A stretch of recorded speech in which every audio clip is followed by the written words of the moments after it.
Stream starten. Das erste, was ich gleich mal sage, ist der Sprengi halt da. Wenn der Sprengi halt wieder nicht da ist, dann fangen wir nicht an. Bevor der Sprengi da nichts eingeschrieben hat, fangen wir nicht an. Bevor YouTube nicht anfängt, fangen wir auch nicht an. Jetzt warte mal. Moment. Bevor YouTube nicht haben wir schon da. Haben wir schon da. So, jetzt passe ich mal Obacht. Habe! Da, jetzt warten wir, bis der Sprengi was schreibt. Vorher fangen wir nicht an. Sag immer noch keinen Sprengi. Wo ist der Sprengi? Sprengi wo? Sprengi! Sprengi wo? Da ist er! Ja! Er hat sich anschreiben lassen am Montag. Hab ich schon mitgekriegt. Schnutzelsepp! Mehr Seppin! Schnutzelzins! Flachwitz des Tages! Was kommt raus, wenn man einen Nasenbohrer mit einem Optikus kreuzt? Ich weiß nicht, aber es kann ziemlich schnell Baumwolle pflücken. Den brauche ich nicht mehr fertig lesen. Es ist kein Flachwitz, der ist super. Löwensepp, merci, die habe ihre Biergeist, Fucking Stream, Mike, Giesinger, Brei, Minger, Sprengi wo, Sprengi da! Sprengi, ist schon wieder weg. Oh. Kann ich nicht mehr lesen. Egal, grüßen wir mal in den Haufen rein. Hau die Ehre an! Den Herbert, den Forest Squatter, den Volk, den Sattler, den Uda, den Fische, den Riese, den Charlie, den Mike, den Flea Frankie, den stolzen Löwe, den Fassi Junior und den Rest der Mods. Und den Franzl, schon den Sede und den Leg, mir mal schon den Bauer, Kassel, Arden und den Steirer, das habe ich nicht lesen können, weil es davor gefahren ist. Und den Bastler und den Hirnhaus und da ist Sprengi ist da! Sprengi, nee! Flachwitz des Tages vom Fachmann. Ja, jetzt pass auf, der muss flach sein. Wenn sich mehrere Obdachlose um den besten Platz in der Fußgängerzone prügeln, ist das dann ein Battle Royale? Der ist nicht flach, der ist super. Der ist super, Sprengi. Merci dir. So, grüß Gott beieinander. Ich hab's schon mehrfach geschrieben, aber das kriegt natürlich vorher nicht jeder mit. Heute nochmal eine Runde Battle Brothers, bevor die Leute wieder sagen, ja Gott, der hat da wieder zwei Stunden nur gelabert und ich sehe zwei verschiedene Bildschirme. Ich werde mich anstrengen, nicht so viel zu erklären und keine Doktorarbeit draus zu schreiben, weil so viel Ahnung habe ich dann auch wieder nicht, was das eben ist. Und halt mit mir, Kackle! Halt den Eika!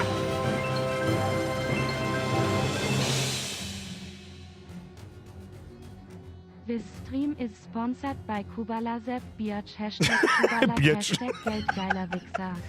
Kubalasep. Was da denkst du, da ist Mika. Haben da schon mal generell weniger Leute da. Was ich immer noch nicht so ganz verstehe, warum, aber egal. Vielleicht dann liegt es an der Auswahl des Spiels oder Mittwoch oder was weiß ich denn. Und dann ist vielleicht einmal ein wenig Ruhe oder keine Ahnung und dann ist auch noch Battle Brothers, da weiß ich schon, da haben einfach nicht so viele Leute, da geht es nicht so zu, vielleicht ist es mal ein wenig ruhiger. Nein! Der Kubalasep, Mann, die sponsern mir jetzt selber, halt deine Schnauze! Alter, was soll ich sagen, Alter, merci. Jetzt gehen alle anderen wieder unter. Ein Katzel merci wieder in den Zirkel, habe ich deren Misere und lass die Hagel fliegen. Die kann man auch werfen. Vielleicht kriegen wir weh. Geisi! Servus Birger. Tristan aus Triftan. Hageltüfe. Von Mia und vom Tristan aus Treifdan. Schicks Liebsten, auf geht's, los wir die Kipp fliegen. Merci. Nochmal an alle. Es ist ja klar, dass man auf einen Kubalasep und auf sie anders reagiert wie auf was anderes. Es tut mir so leid, ich kann auch nichts mehr, was soll ich machen. Eva! Zwar langsam, aber es geht. Alter, wer schreibt denn freiwillig endlich wieder arbeiten? Warum? Nein, das ist nicht richtig. Das ist nicht richtig. Aber schön, dass es wieder besser geht. Das ist wichtig. Nicht endlich wieder arbeiten, wer sagt sowas? Wer sagt sowas? Das sagen nur Leute, die daheim keine Freude haben. Stop it! Geisi, merci. Die Servus Bürger, abonniert den Chris von mir und vom Tristan aus trifft an. Hagel to your face, merci. Eva, merci. Slop Talk, nicht auf einmal versaufen, nicht nur. Da werden 14 halbe Hettinger gekauft und die werden sofort mit der Sauferschiene wegbombt, was es ist. Merci dir. So, hab auch angefangen, ja, wurde 4-mal weggefegt, aber shit happens. Aller Anfang ist schwer, viele Grüße. Schreibt der Flo! Da, meine ohne Donation, muss auch mit zwischendrin sein. Ich hoffe, ich habe nicht zu viele Leute angesteckt damit. Ja, weil es ist ein sehr spezielles Spiel, das wird halt auch ein paar Mal wieder zur Geltung kommen. Timmy, merci wieder entwickelt. Servus, bin auch da! Das ist gut. Ich bin auch da. Nein! Ich verstehe es nicht. Habe DRRRT Birger auf einen geilen Stream. Merci! Für Boa Bier. Für Boa Bier, weiß ich nicht, da kaufen wir 14 Kasten Bier davon. Geiler Wichser! Das haben wir auch schon lange nicht mehr so betont, wie wir es eigentlich betonen. Herr Kreuz, merci dir. Küsschen auf das Nüsschen. Ich weiß nicht, was ich sagen soll. Es ist einfach übertrieben und es bleibt wahrscheinlich für immer übertrieben. Ich weiß auch nicht! Der Watson da nicht resubbt und wird wieder nicht angezeigt. Ich weiß nicht, was das soll. Rauche dabei! Dieses Bein vor Und dann lese ich vor. Guten Abend, großer Meister, hast du mir jetzt auch mit der SEO gefixt. So geil, du hast schon seit Montag 22:30 Uhr nichts anderes. Ja, da hab ich jetzt weniger schlechtes Gewissen, muss ich ganz ehrlich sagen. Wen dann da? Hab die Jahre in die Runde. Birgen auf ein gutes Gustel, da kriegt's bei. Ihr hört halt aber auch nicht auf! Wohlwegnehmegebühr. Meme. Memegebühr. Achtung, Memegebühr. Memegebühr. Ist abgelehnt. Kubala Sepp, Ruhe jetzt. Ruhe jetzt! Donation-Verbot! Donation-Embargo! Bis, weiß ich nicht wann. Das kannst du selber aussuchen. Nein, kannst du nicht! Bis Minimum März. Okay? So. Merci dir. Wenn du und Watson müssen wieder ein Resub. So. Witzgeiler Göriger. Wichsgeiler Göriger. Ist auch gut. Ist auch gut. Nimm mich dann. So, was ist? Bro! Sektion Oberland anwesend. Bei mir gibt's einen Kur. Zu solch später Stunde. Denn mehr Kur, mehr gut. Ja, okay, bin schon wieder stark. Kriegst du mir einen Arschbrenner in Saudi? Arschbrenner, du Volltrottel, unfassbar. Du bist ein total ahnungslos. Das ist unfassbar. Unfassbar! Ich wünsche dir einen guten Stream. Ich hoffe es. Ja, spezielles Spiel ist immer schwierig. Wir werden sehen, was passiert. Was ist eben? Seht man die das Jahr in Weigendorf? Nein, wahrscheinlich ja nicht. Ja, wobei, wer weiß. Who knows? An die Wand!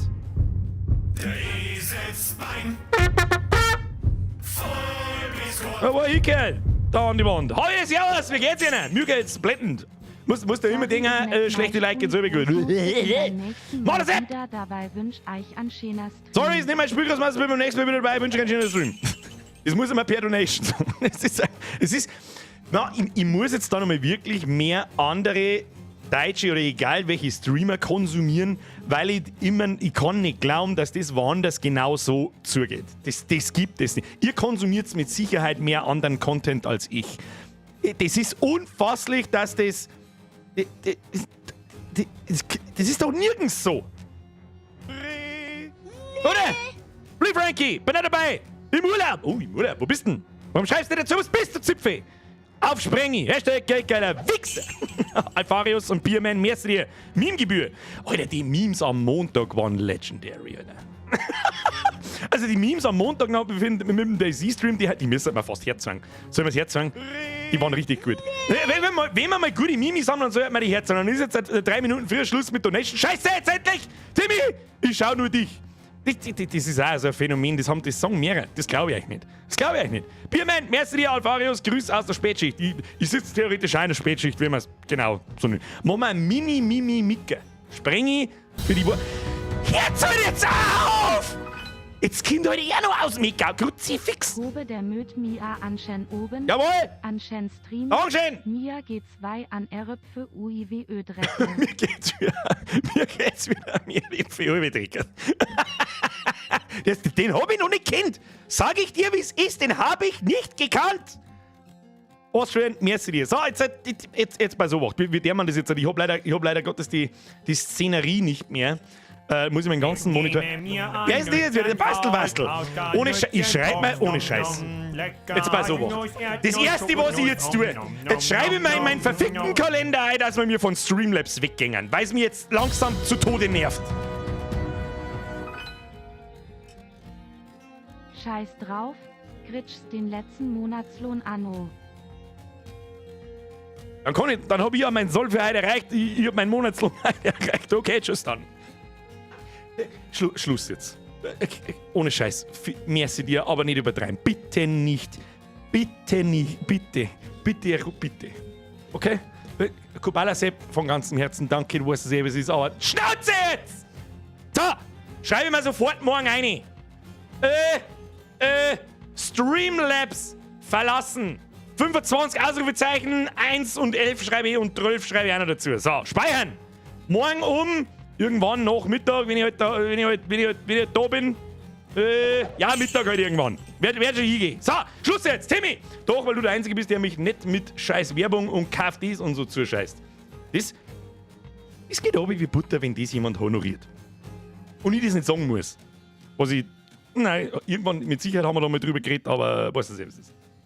Ja.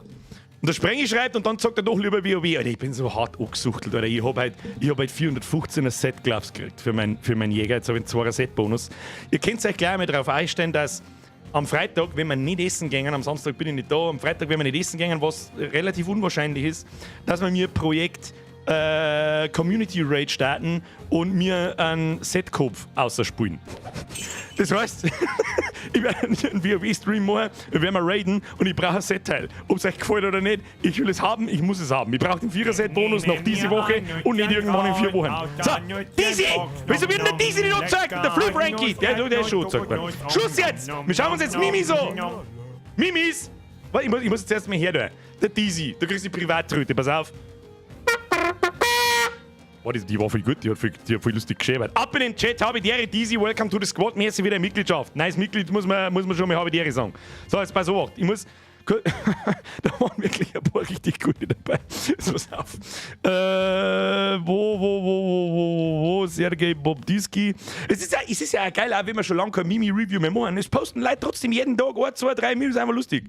Da, fangen wir mit dem Scheiß an. Jetzt pass auf, ist da irgendwas, was kein sauber so geht oder wo irgendjemand veröffentlicht wird, der das nicht will? Ich glaube nicht. Achtung! Nicht trash's mehr! Erst einmal, wenn wir einen Sprengi gerufen haben, ist der komplette Discord ausgeflippt mit Ed Sprengi, wo? Bürgers Typing Sprengi, Bonjour. Das habe ich am Montag erzählt, wie du auf den ganzen Tag in meinem Twitch-Chat drin sitzt und ich irgendwann, keine Ahnung, am Donnerstag auf die Nacht oder Mittag oder irgendwann, ich wollte mal einen Bot schreiben. Ich wollte mich kurz mal damit befassen und du so... Und habe halt einfach reingeschrieben, Test 1, 2, 3 und innerhalb von einer Sekunde kommt halt von ihm zurück, obwohl kein Stream läuft, nichts. Ja, habe ich die Ehre. Und das ist das Meme, das drauf basiert. Achtung, das ist von Mr. Forest Quarter und kriegt von mir natürlich ein Cack W. Das ist ja sowieso klar. Dann haben wir das noch vom Wolfex gesagt, ich weiß immer noch nicht, wo er das Battle da her hat, aber hat halt irgendwas am Stream. Was ist denn da eigentlich? Habe ich wieder die Szenerie. Ist wurscht, ist jetzt dein Ding kaputt, ist mir egal. Habe ich Wulli-Wupp Kartoffelsuppe eingeschrieben? Weiß ich nicht mehr. Kann sein, das nehme ich gerne her zum Testen. So, Nervig auf, Schluss jetzt! Maria, Schluss jetzt! Schluss! Nein! Nein! Mimis ist ein gutes Mimi. Hat schon ein paar Beine drauf und ein Gnädel kriegt es auch noch. Was haben wir da? Da haben wir auch noch eins von Flea Frankie. Sprengi wo? Was ist denn jetzt wieder? Warum, Frodo? Was ist mit dir? Ein stiller Zuschauer meldet sich zu Wort XD Birger Wagelsgott für deine digitale Unterhaltung. Liebe Grüße aus dem Salzburger Land. Ich bin mir jetzt nicht sicher, ob das angezeigt worden ist oder nicht, aber Donation ist noch nie nicht angezeigt worden, glaube ich. Frodo, merci dir, das ist zu viel für jemanden, der immer schon still zuschaut. Schluss, da kann ich es noch sagen. Und beim Eichenbaum genauso, halb Dritte mir einen anderen in die Möse beißt, böse Meist. Und wer anderen in die Möse beißt, ist böse Meist. Leute, Dankeschön, bitte Schluss, ich mache jetzt Alerts aus. Dankeschön. Mehrweg auf, merci für den Resub, Eva, merci für den Zwickel. Rest, Flea Frankie, bin daheim, Bayern, schönstes Urlaubsland. So, Küsschen aufs Nüsschen, Dankeschön, Schluss jetzt. Wir gehen jetzt die Mimis durch und dann wird Hackle to your face gespielt. So, weiter geht's. Haben wir noch mal einen Wolfeck. Heute ist ein bisschen viel, aber so viel Meme-Potenzial hat es schon länger nicht gegeben. Das ist richtig. Wolfeck. Sag selber. Wolfeck, sag selber. Hm? Sag selber, was sagst du jetzt da selber dazu? Hm? Was sagst du jetzt da? Wo ist er? Ich weiß genau, dass er da ist. Ja gut, es ist ein Mimi-Micker. Okay. Shebron, nein, Shebron mit großem B, ganz wichtig. Eigentlich ist richtig Seabron. Jetzt haben wir beieinander, jetzt habe ich es jetzt verstanden. So, nochmal. Ah ja, der Wichser, der mit erschossen hat in der Finstern, wie ich wieder eingeloggt habe. Hello, mate. Who the fuck starts a shootout like that? I just came out from behind the fence. Das ist sogar noch tatsächlich richtig und passt super gut. Passt super gut. Passt super gut. Sehr schön. Hat von mir auch schon ein Cack W gekriegt. Was haben wir noch? Ja, da haben wir die Waffennarrischen, how it is, how it feels. Da waren doch noch andere. Was haben wir da? Den haben wir schon gehabt. Waren es das schon? Weiß ich nicht mehr.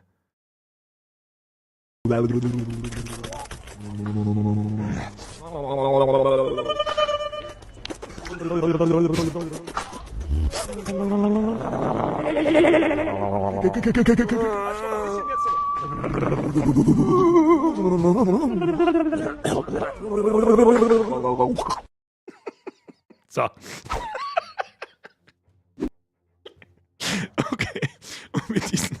diesen niveauvollen Worten, da ich sagen, starten wir Battle Brothers, weil sonst fangen wir halt zum Spielen nicht mehr an. Es ist so geistig behindert, dass es schon wieder gut ist. Ah, das kann man sich einmal im Jahr kann man sich das anschauen, dann muss man lachen. Wenn ich das zweites Mal anschaue, dann darf ich sagen, heute dein Fotz mit deinem geistig behinderten TikTok-Scheiß. Ah, sowas findest du auf TikTok. So, Schluss jetzt! Friends of the Sun, merci fürs Einschalten. Like nicht vergessen, bevor es sagt, was für Spe... Wieso? Möchte ich aber auch hoffen. So, Load Campaign! Ich werde heute nicht mehr so viel erklären. Battle Brothers ist ein sehr spezielles Open World, Runden, Strategie, Sandbox, RPG Game. Und wir werden halt nicht so weit ins Detail gehen, wie wir das letzte Mal gemacht haben. Für die Leute, die nicht gar nicht verstehen, ich werde natürlich ein bisschen was dazu sagen, was ist das, aber nicht so wie letztes Mal, okay? Schluss jetzt! Commander Set! Aus! Pfui! Davy! Nein! Nix! Schluss! Warum ist es eigentlich manchmal so, dass dann der Name nicht in dem Kasten drin ist? Und lauter so ein Scheiß. Dieses drecksbehinderte Dingsbums-Alert-System ist so dumm, Alter. Merci dir. Schluss jetzt. Wo waren wir letztes Mal? Ich weiß nicht mehr. Quicksave, Vollbiers. Alter, wir haben ja echt 2 Stunden lang nur bis Tag 3 gespielt. Das muss sich ändern. Eine right into the game. Bitches. Ich brauche natürlich eine Englischkenntnisse wieder, wenn ich wieder irgendwelche mittelalterlichen Begriffe nicht übersetzen kann, sondern bloß seinen geschissenen Sinn erkennt. So, wir haben letztes Mal, glaube ich, genau eine Quest erledigt. Wir haben eine große Quest, wenn man so will, die steht da herum. Get your friendly relations with a civilian faction. Das heißt, wir müssen mit irgendeinem Haus, wie soll ich sagen, einen freundlichen Ruf generieren und das schafft man durch Quests. Und jetzt schauen wir uns erst einmal die Map an, wo wir das gut machen können. Das haben wir nämlich letztes Mal auch nicht gemacht. Wir haben einfach das erste beste Ding genommen und haben wir los und dann war's, wie es war. Undrummable! Wieso ist denn nicht der Ton immer noch? Du bist jetzt der Letzte. Dann schalt den Ton aus, weil sonst kommen wir da nicht vom Fleck. Das ist ein Wahnsinn. Undrummable, merci dir. Zuhören. Schau Heint Amal Handball. Grüße vom Nachschau-Squad. P. Warum? S. Warum stinken Nasenbohrer? Dass Blinde sie hassen können. Das hast du gesagt, nicht ich. Ich hab nur gelacht und ich hab über Handball gelacht. So, Handrummer, merci dir. Wir haben alle... Darf er das? Der Donation Sound ist jetzt aus, bevor wir da irgendwie... Kann aber... Also Nasenbohrer stinken halt einfach normal. Das ist halt nicht mal so. Wenn so ein Nasenbohrer ist, stinkt's, hilft nicht. Merci dir. Schluss jetzt! So. Ich würde fast vorschlagen, das Erste, was mir da sofort ins Auge springt, was mir nicht ganz so gut gefällt ist dabei, das sind diese gelben Teifen da herunten. Ja, da haben sehr viele Städte auf relativ kleinen Raum. Das heißt, wir können von Stadt zu Stadt gehen, da Quests nehmen und da relativ zügig vorankommen. Was mir nicht so gut taugt, ist, dass das im Süden von der Map liegt. Und im Süden von der Map ist alles ja aus Sand und da krebsen so Hyänen umeinander und die haben so verfickt stark, dass die aus dem Leben bratzeln. Und zwar wird's auch. Dennoch glaube ich, mit Krautwacht, es gibt eine Stadt, die heißt Krautwacht, okay, glaube ich, dass das die beste Konstellation auf der ganzen Map ist. Also da ist man sehr nah beieinander, das schaut sehr gut aus. Das heißt, mit dem Haus, was ist denn für ein Haus? Schauen wir mal nach. Das Haus Eigloff. Für die werden wir mir so viele Aufträge machen, wie es geht. So einfach wie es geht am Anfang, we will see. Austrian, merci für den Resub. So, und da fangen wir sofort an. Wo sind wir? Wir sind in, machen wir mal da auf, in Weilersheim. Aha! In Weilersheim gibt es einen Taxidermist, ich habe keine Ahnung, wie man ausspricht, ist mir scheißegal, ist sowas wie, da kann man sagen, craften, ich weiß nicht, wie es übersetzt heißt, ist mir scheißegal. Wir haben einen Markt, einen kurzen Check da drauf. Wir haben nicht viel, ich weiß noch, dass wir letzte Woche so Holz eingekauft haben, die wir woanders dann da einer verkaufen können, das ist so Grundspielmechanik, kommt vielleicht im Laufe des Streams, we will see. Aber alles, was uns... Schreien da so, da haben da jetzt Kinder geschrien. Wieso haben da jetzt Kinder geschrien? Keine Ahnung. Wir haben einen Auftrag und zwar einer mit einem Totenkopf. Heißt das ein einfacher Auftrag, ist für den Start genau das Richtige. Aber bevor wir loslegen, mal noch ein kurzer Blick. Ja. Wir haben ja Battle Brothers. Die haben letztes Mal noch gelevelt und die haben wir die nicht aufgelevelt. Das ist einmal das Erste, was wir deren. Das ist ja sowieso klar. Erst einmal müssen wir sowieso erst einmal umbenennen. Das sagt der Ives ist. Wer wird unser krasser Zweihandhackler? Das ist der Dirk. Da tue ich jetzt gar nicht lange an, einfach weil er wieder da ist. Sprengi die Hacke. So, und Sprengi levelt man gleich einmal. So, das Leveling-System ist eines der wichtigsten Dinge. Und die Start-Bros, also einer ist der Sprengi schreibt, die will nicht stehen. Sprengi sagt, dass du siehst, du mit dem 2 und Hacke bist der Erste, der verreckt. mit jedem Level-Up kann man die Stats verbessern. Und für so einen Nahkämpfer mit einem Zweihand-Hacke ist natürlich der Nahkampf-Skill, der Melee-Skill ganz wichtig. Der ist leider Gottes nicht sehr gut gerollt mit +3. Das geht zwischen +1 und +6 anscheinend. +6 habe ich zwar noch nie gesehen, aber egal. Wir brauchen Melee Defense, die ist auch beschissen gerollt mit +2. Wir brauchen Fatigue und Resolve. Und es ist auch beschissen gerollt. Sprengi, was rollst du für einen Scheißdreck zusammen? Ich setze alle meine Skillpunkte in Humor. Nix, Brothers, das sind Brudis. Scheiße, stimmt, soll ich vergessen. Nichtsdestotrotz, es macht überhaupt keinen Sinn, da in Ranged Defense und in Ranged Skill, also in Nahkampf-Attacke und Nahkampf-Verteidigung zum Skillen, auch wenn die Rolls da viel besser sind mit +4, was mich Vollgas nervt. Wir brauchen Resolve. Also den brauchen wir auf alle Fälle. Fatigue +2 ist ja tot. Sprengi, was rollst du für einen Scheiß zusammen? Ich weiß überhaupt nicht, was ich tun soll. Hilft nicht. Resolve müssen wir nehmen und dann nehmen wir noch Hitpoints. Da ist zumindest +3 drauf und hoffen wir beim nächsten Level-Up, dass die Rolls mit dem Plus auf die Werte besser sind wie jetzt. Das ist Pech, glaube ich. Pech. So, okay. Aber was cool ist, er kriegt Perks. Und die Frage ist, was für Perk kriegt er am Anfang? Das ist leider Gottes ein bisschen unspektakulär. Ich nehme am Anfang immer den Student-Perk. Da kriegst du 20% mehr Erfahrung pro Kampf. Und haben wir letztes Mal auch schon festgestellt, du kannst insgesamt nur 11 Perks auswählen, bis Level 11. Dann kriegst du keine Perk-Punkte mehr. Außer du hast Student, dann kriegst du einen extra. Das hätte ich vielleicht mal fertig lesen sollen. Darum, Sprengi, du wirst jetzt gescheiter. So, du wirst auffassungsfähiger. Dann haben wir noch einen zweiten Bro, der Tillmann. So, wie benennen wir das? Wir müssen mal die Brudis auf YouTube ein bisschen bevorzugen. Der Erste, der schreibt Brudi Brothers. Auf YouTube only. Den nennen wir so. Los geht's. Los! Wie viel Verzögerung hat YouTube? Es muss schnell gehen. Müssen wir mitmachen. Soldat Hecht, du bist auf Twitch. Stop it. Da outen sie übrigens die hinten und vorne nicht aufpassen. Oh. Der Erste war der Bahako. Mr. Bahako? Bahako? Wer ist das? Der Brüster. Der Armbrüster. Der Bahako, der Brüster. Hört sich doch gut an. So. Mag übrigens sein, dass bei euch im YouTube-Chat jemand anders der Erste war. Was bei mir als erstes ankommt, wird genommen. Da der wir jetzt gar nicht lange an. So, wir leveln up.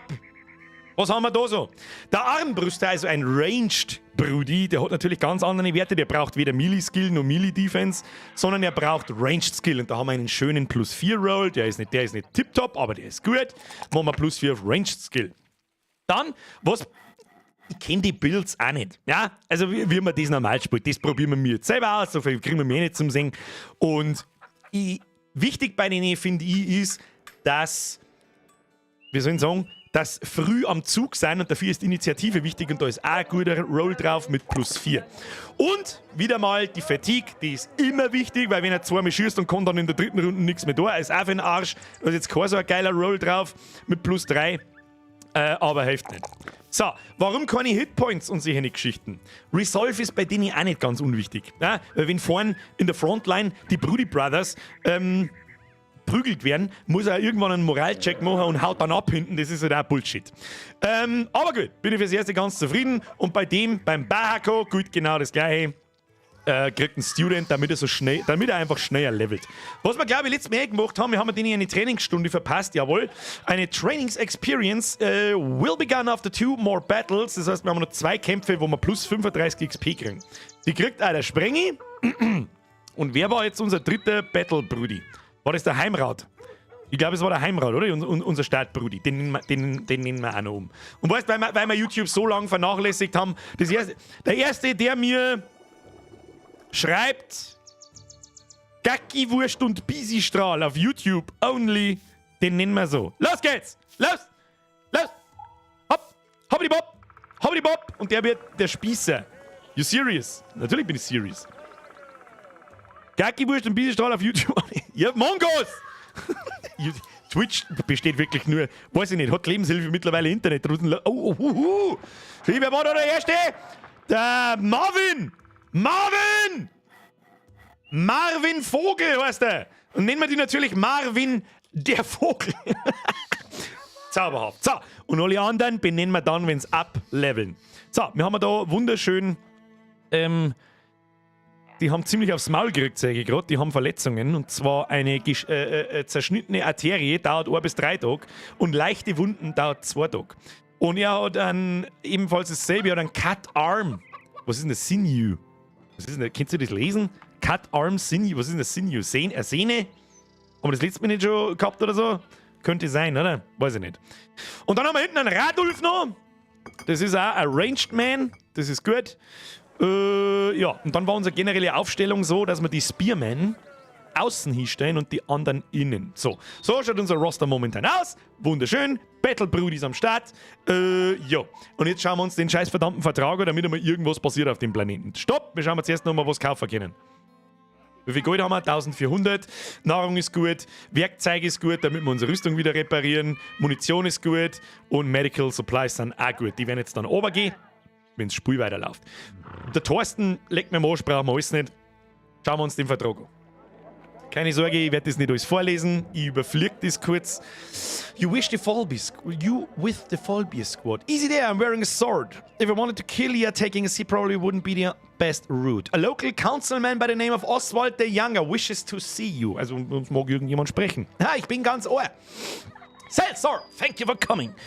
So, das ist anscheinend wieder, wie letztes Mal, so ein Eskortierauftrag. This here cargo has to be delivered safely to Erlach. Ich konnte Map halt immer noch nicht auswendig. A man by the will. Wie weit ist es weg? Steht das dabei? Nicht wirklich. Da fahren wir hin. Das ist nicht mehr. Das ist gefährlich, ja? Weil da ist sehr wahrscheinlich, dass wir kämpfen müssen und nicht bloß gegen irgendwelche Spacken, sondern gegen bessere. Wir haben vorher gespeichert. Haben wir nicht. Egal! Da müssen wir irgendwie so durchkommen. Wie viel Geld kriegen wir? 20 Crowns in advance and another 90 when the job is done. Das ist aber nicht recht viel. Kann nicht so gefährlich sein. Ja, anhand von der Menge der Belohnung kann man so ein bisschen ablesen, wie schwierig der Auftrag ist. Kann auch mal in die Hosen gehen, aber meistens passt's. So, man kann da übrigens noch verhandeln, dann kriegt man vielleicht ein bisschen mehr Geld, aber wenn es das einmal jetzt oft tust, dann sinkt der Ruf bei der Fraktion und das wollen wir natürlich nicht.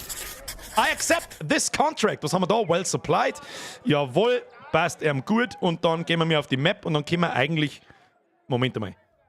Deliver Cargo. Ach, das ist kein... Das habe ich letztes Mal gemeint. Das ist kein Eskortierauftrag. Das ist ja, da müssen wir selbstständig hingehen. Das heißt, wir gehen jetzt einfach da selbstständig Richtung Erlach. Da unten dreht sich die Münze. Und los geht's. Man bewegt sich auf der Map übrigens schneller auf die Wege und das Wegfindungssystem funktioniert echt gut. Da kürzt er zum Beispiel ab übers offene Feld. Obwohl man da ein bisschen langsamer geht, ist man trotzdem schneller als da unten ums Eck. Und das da haben keine Besen. Die haben auch richtig gut equipped. Das sieht man auch da schon am Beutel. Die kennen da First Seedorf Company, das ist der Elite-Squad aus Seedorf, der tut uns nichts. Nur so Banden, Diebe und Thugs und Brigands und so weiter greifen und so. So, ist nicht recht viel passiert, easy money, haben wir 90 Kronen gekriegt, wunderschön. Und gleichzeitig haben wir in die nächste Stadt getravelt. Und in jeder Stadt ist immer ein bisschen was anderes. Da haben wir zum Beispiel eine Taverne. Und ich würde sagen, die 90 Gold, die versauft man direkt einmal. Pay around for your men. Pay around for your men to get their spirits up. Ja, kostet uns 31 Gold. Hau rein! Ja, wenn der Vollbier gar keine halbe nicht gondelt, dann kann er nicht gescheit kämpfen.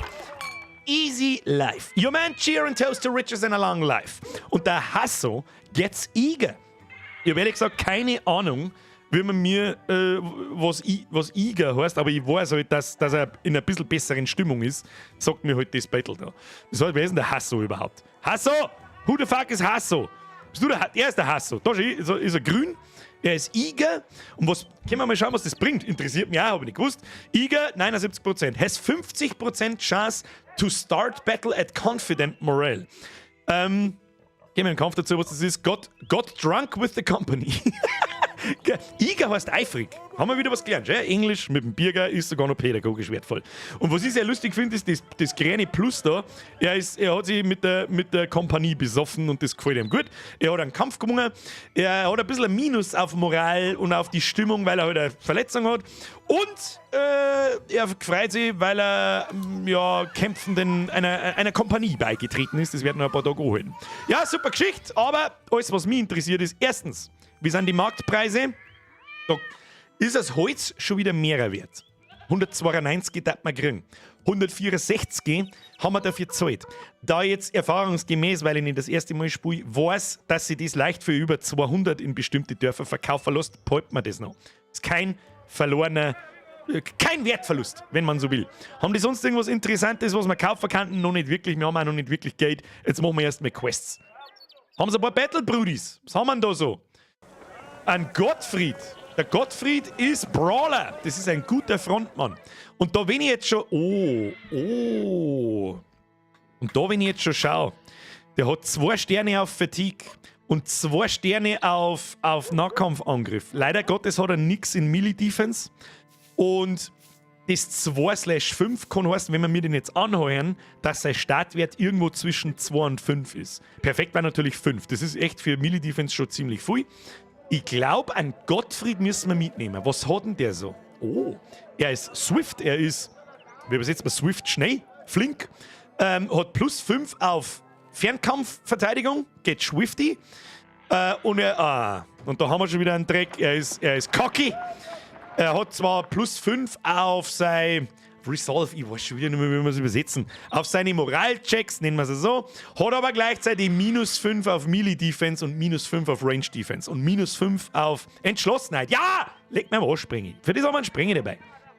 -5 auf Range-Defense war mir vielleicht noch wurscht, aber -5 auf Melee-Defense geht überhaupt nicht. Weg damit. Was haben wir da so? Da haben wir einen Flüchtling. Der gar nicht schlecht. Der ist auch nicht schlecht beieinander. Aber hat er den schlechten Resolve-Wert? Und um das dreht sich übrigens viel in dem Spiel. Die richtigen Brudis finden, die du dann vorhin hinstellst und auf keinen Fall sterben lässt. Aber er hat jetzt 2 Sterne in Melee-Defense, 1 Stern in Melee-Ding. Kann ein guter Frontliner sein. Hat, ich glaube, 100 ist gute Fatigue, also Ausdauer, wenn man so will. Wie viel hat er? 103 bis 105, 100 bis 105. Das nimmt sie jetzt nicht viel. Und hat keine Perks irgendwie. Egal, was ist denn der Hakon? Die Farmhand. Das passt halt überhaupt nicht zusammen. Der hat einen Stern auf Ranged Attack und Ding. Na, weg, brauchst nicht. Nimm den nächsten Contract, du Birger. Schon wieder ein Deliver-Auftrag. Ich mag einmal kämpfen! Ist egal, müsst man auch nehmen. Opportunity. No matter it was a lie, I needed to take a certain package to Alrik of Neudeich, a fellow residing in Neudeich. This cargo is undoubtedly general blablabli. Egal, bringen wir es wieder irgendwo hin. Irgendwann kriegen wir schon einen. Irgendwann kriegen wir einen Auftrag, wo wir jemanden Diebe fangen müssen oder so. Und die warten perfekt zum Leveln und so weiter. Vorerst nehmen wir das, was anderes können wir eh nicht tun. Und bevor wir jetzt ohne Auftrag in eine andere Stadt umgehen, nehme ich lieber das so und schau, was dann in der Stadt für einen Auftrag gibt, wo wir hingingen. Let's talk about money. Wieder 20 und 90. Das ist ja nix, I accept. Und los geht's. So, haben wir alles. Ja, ich denke schon. Wo müssen wir hin? Mal kurz aus, der Neudeich. Das ist ja direkt da herunten. Das ist ja Wahnsinn. Aber dann haben wir ziemlich nah an der großen blanken Stadt dort. Das ist eine größere Stadt, das sagt man gleich. Da haben viel mehr so Anbauten dran. Da gibt es mehr zum Einkaufen, mehr Brudis zum Ausweihen und so weiter. Und diese Angebote werden übrigens auch besser, wenn man mit denen gut gestellt ist. Also wenn man da einen freundlichen Ruf hat oder sogar einen Allied-Ruf hat, also man mit denen ein bisschen verbündet ist, wenn man so will. Jetzt ist leider Nacht. Das ist ein bisschen dumm, dass da jetzt Nacht ist. Weil in der Nacht ist der Markt zu. Was ist das da? Bin ich mir jetzt gerade nicht hundertprozentig sicher, was das für ein Gebäude ist. Weiß ich nicht. Aber die Taverne ist off. Was die Taverne noch kann, außer man sich behindert saufen, kommt später irgendwann. Und sie haben terrified villagers. The villagers here are terrified of unknown horrors. Few potential recruits are to be found on the streets, and people deal less favorably with strangers.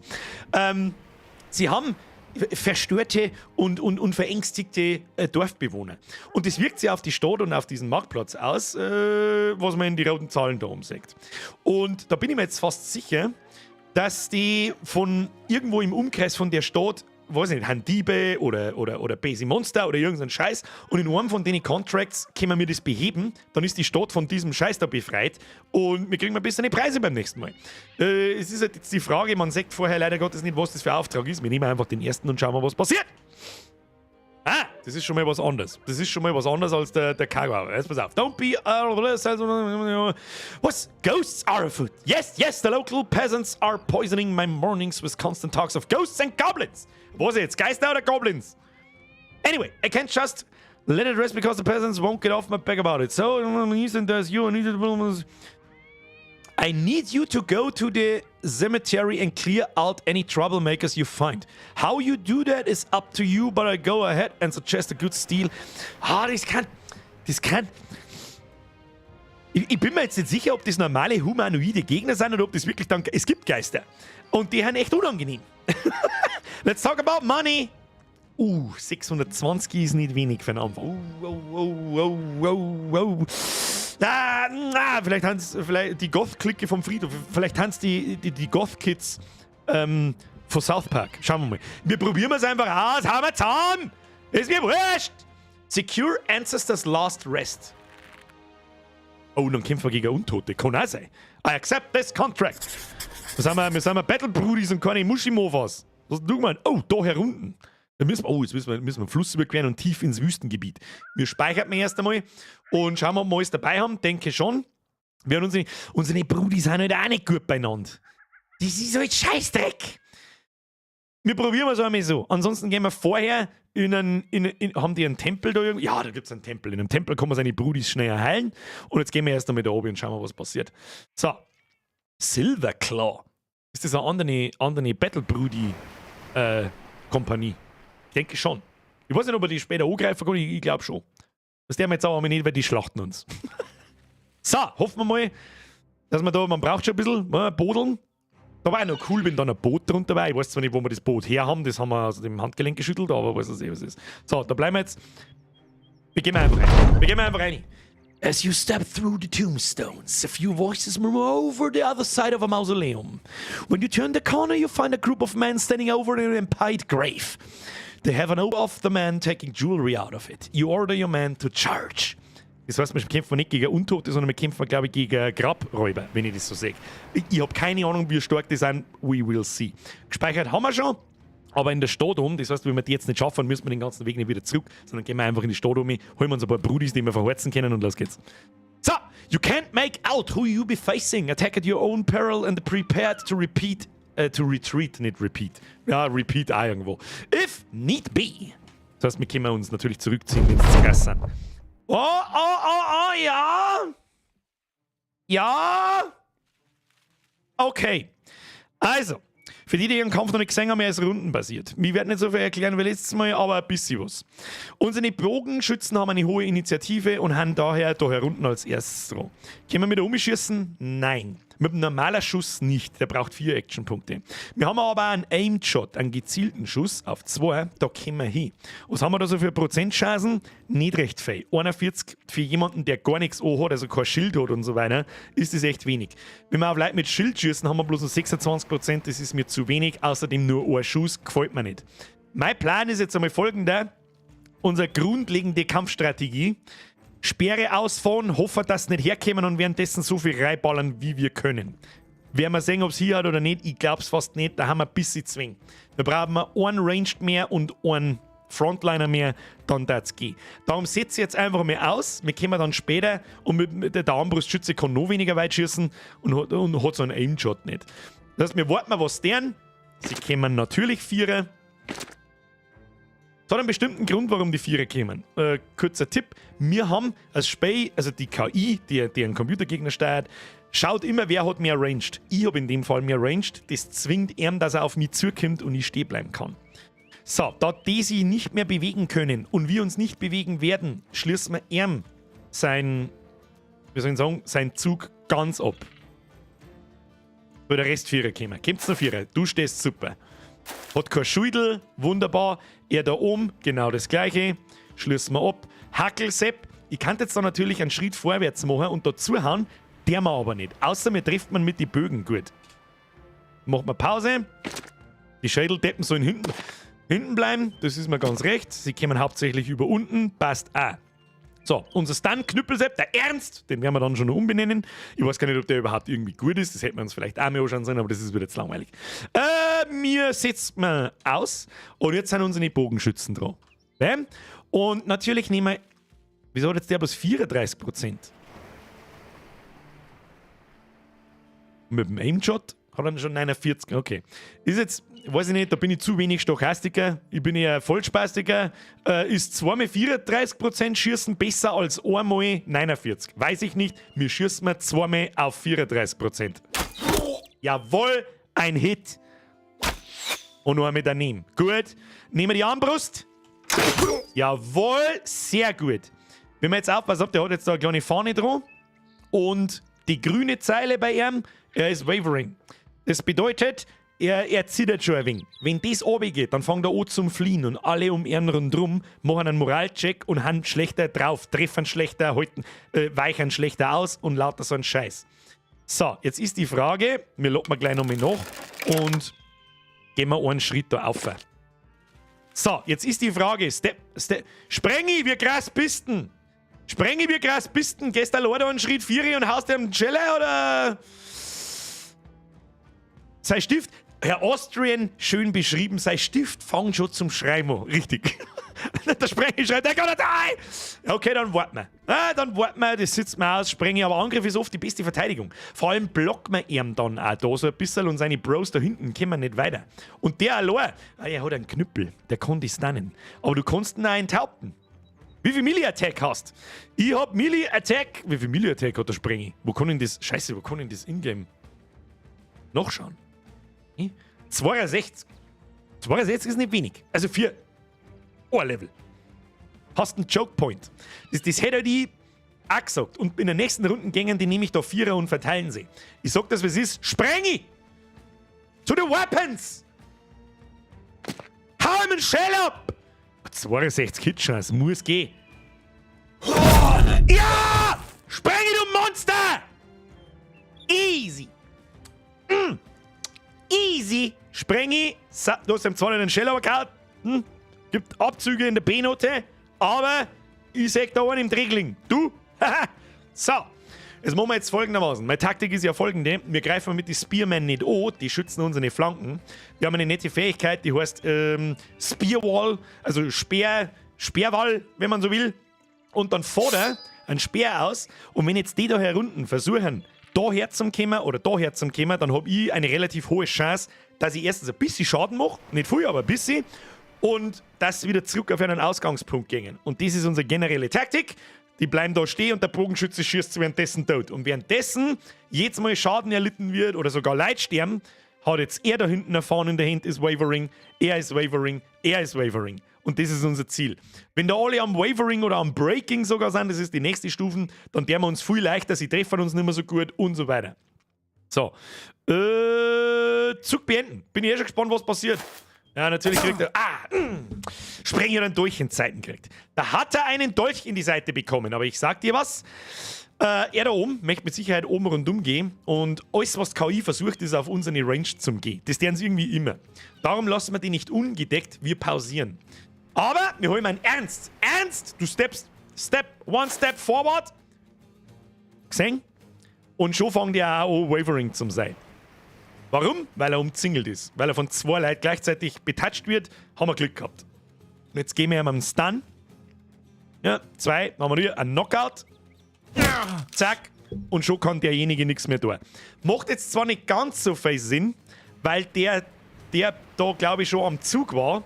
Aber egal. Ich wollte es einfach nur mit demonstrieren. Das war dumm. Mein Fehler. So, Action Points sind verbraucht. Was auch cool ist, ich möchte bitte auf das Detail hinweisen.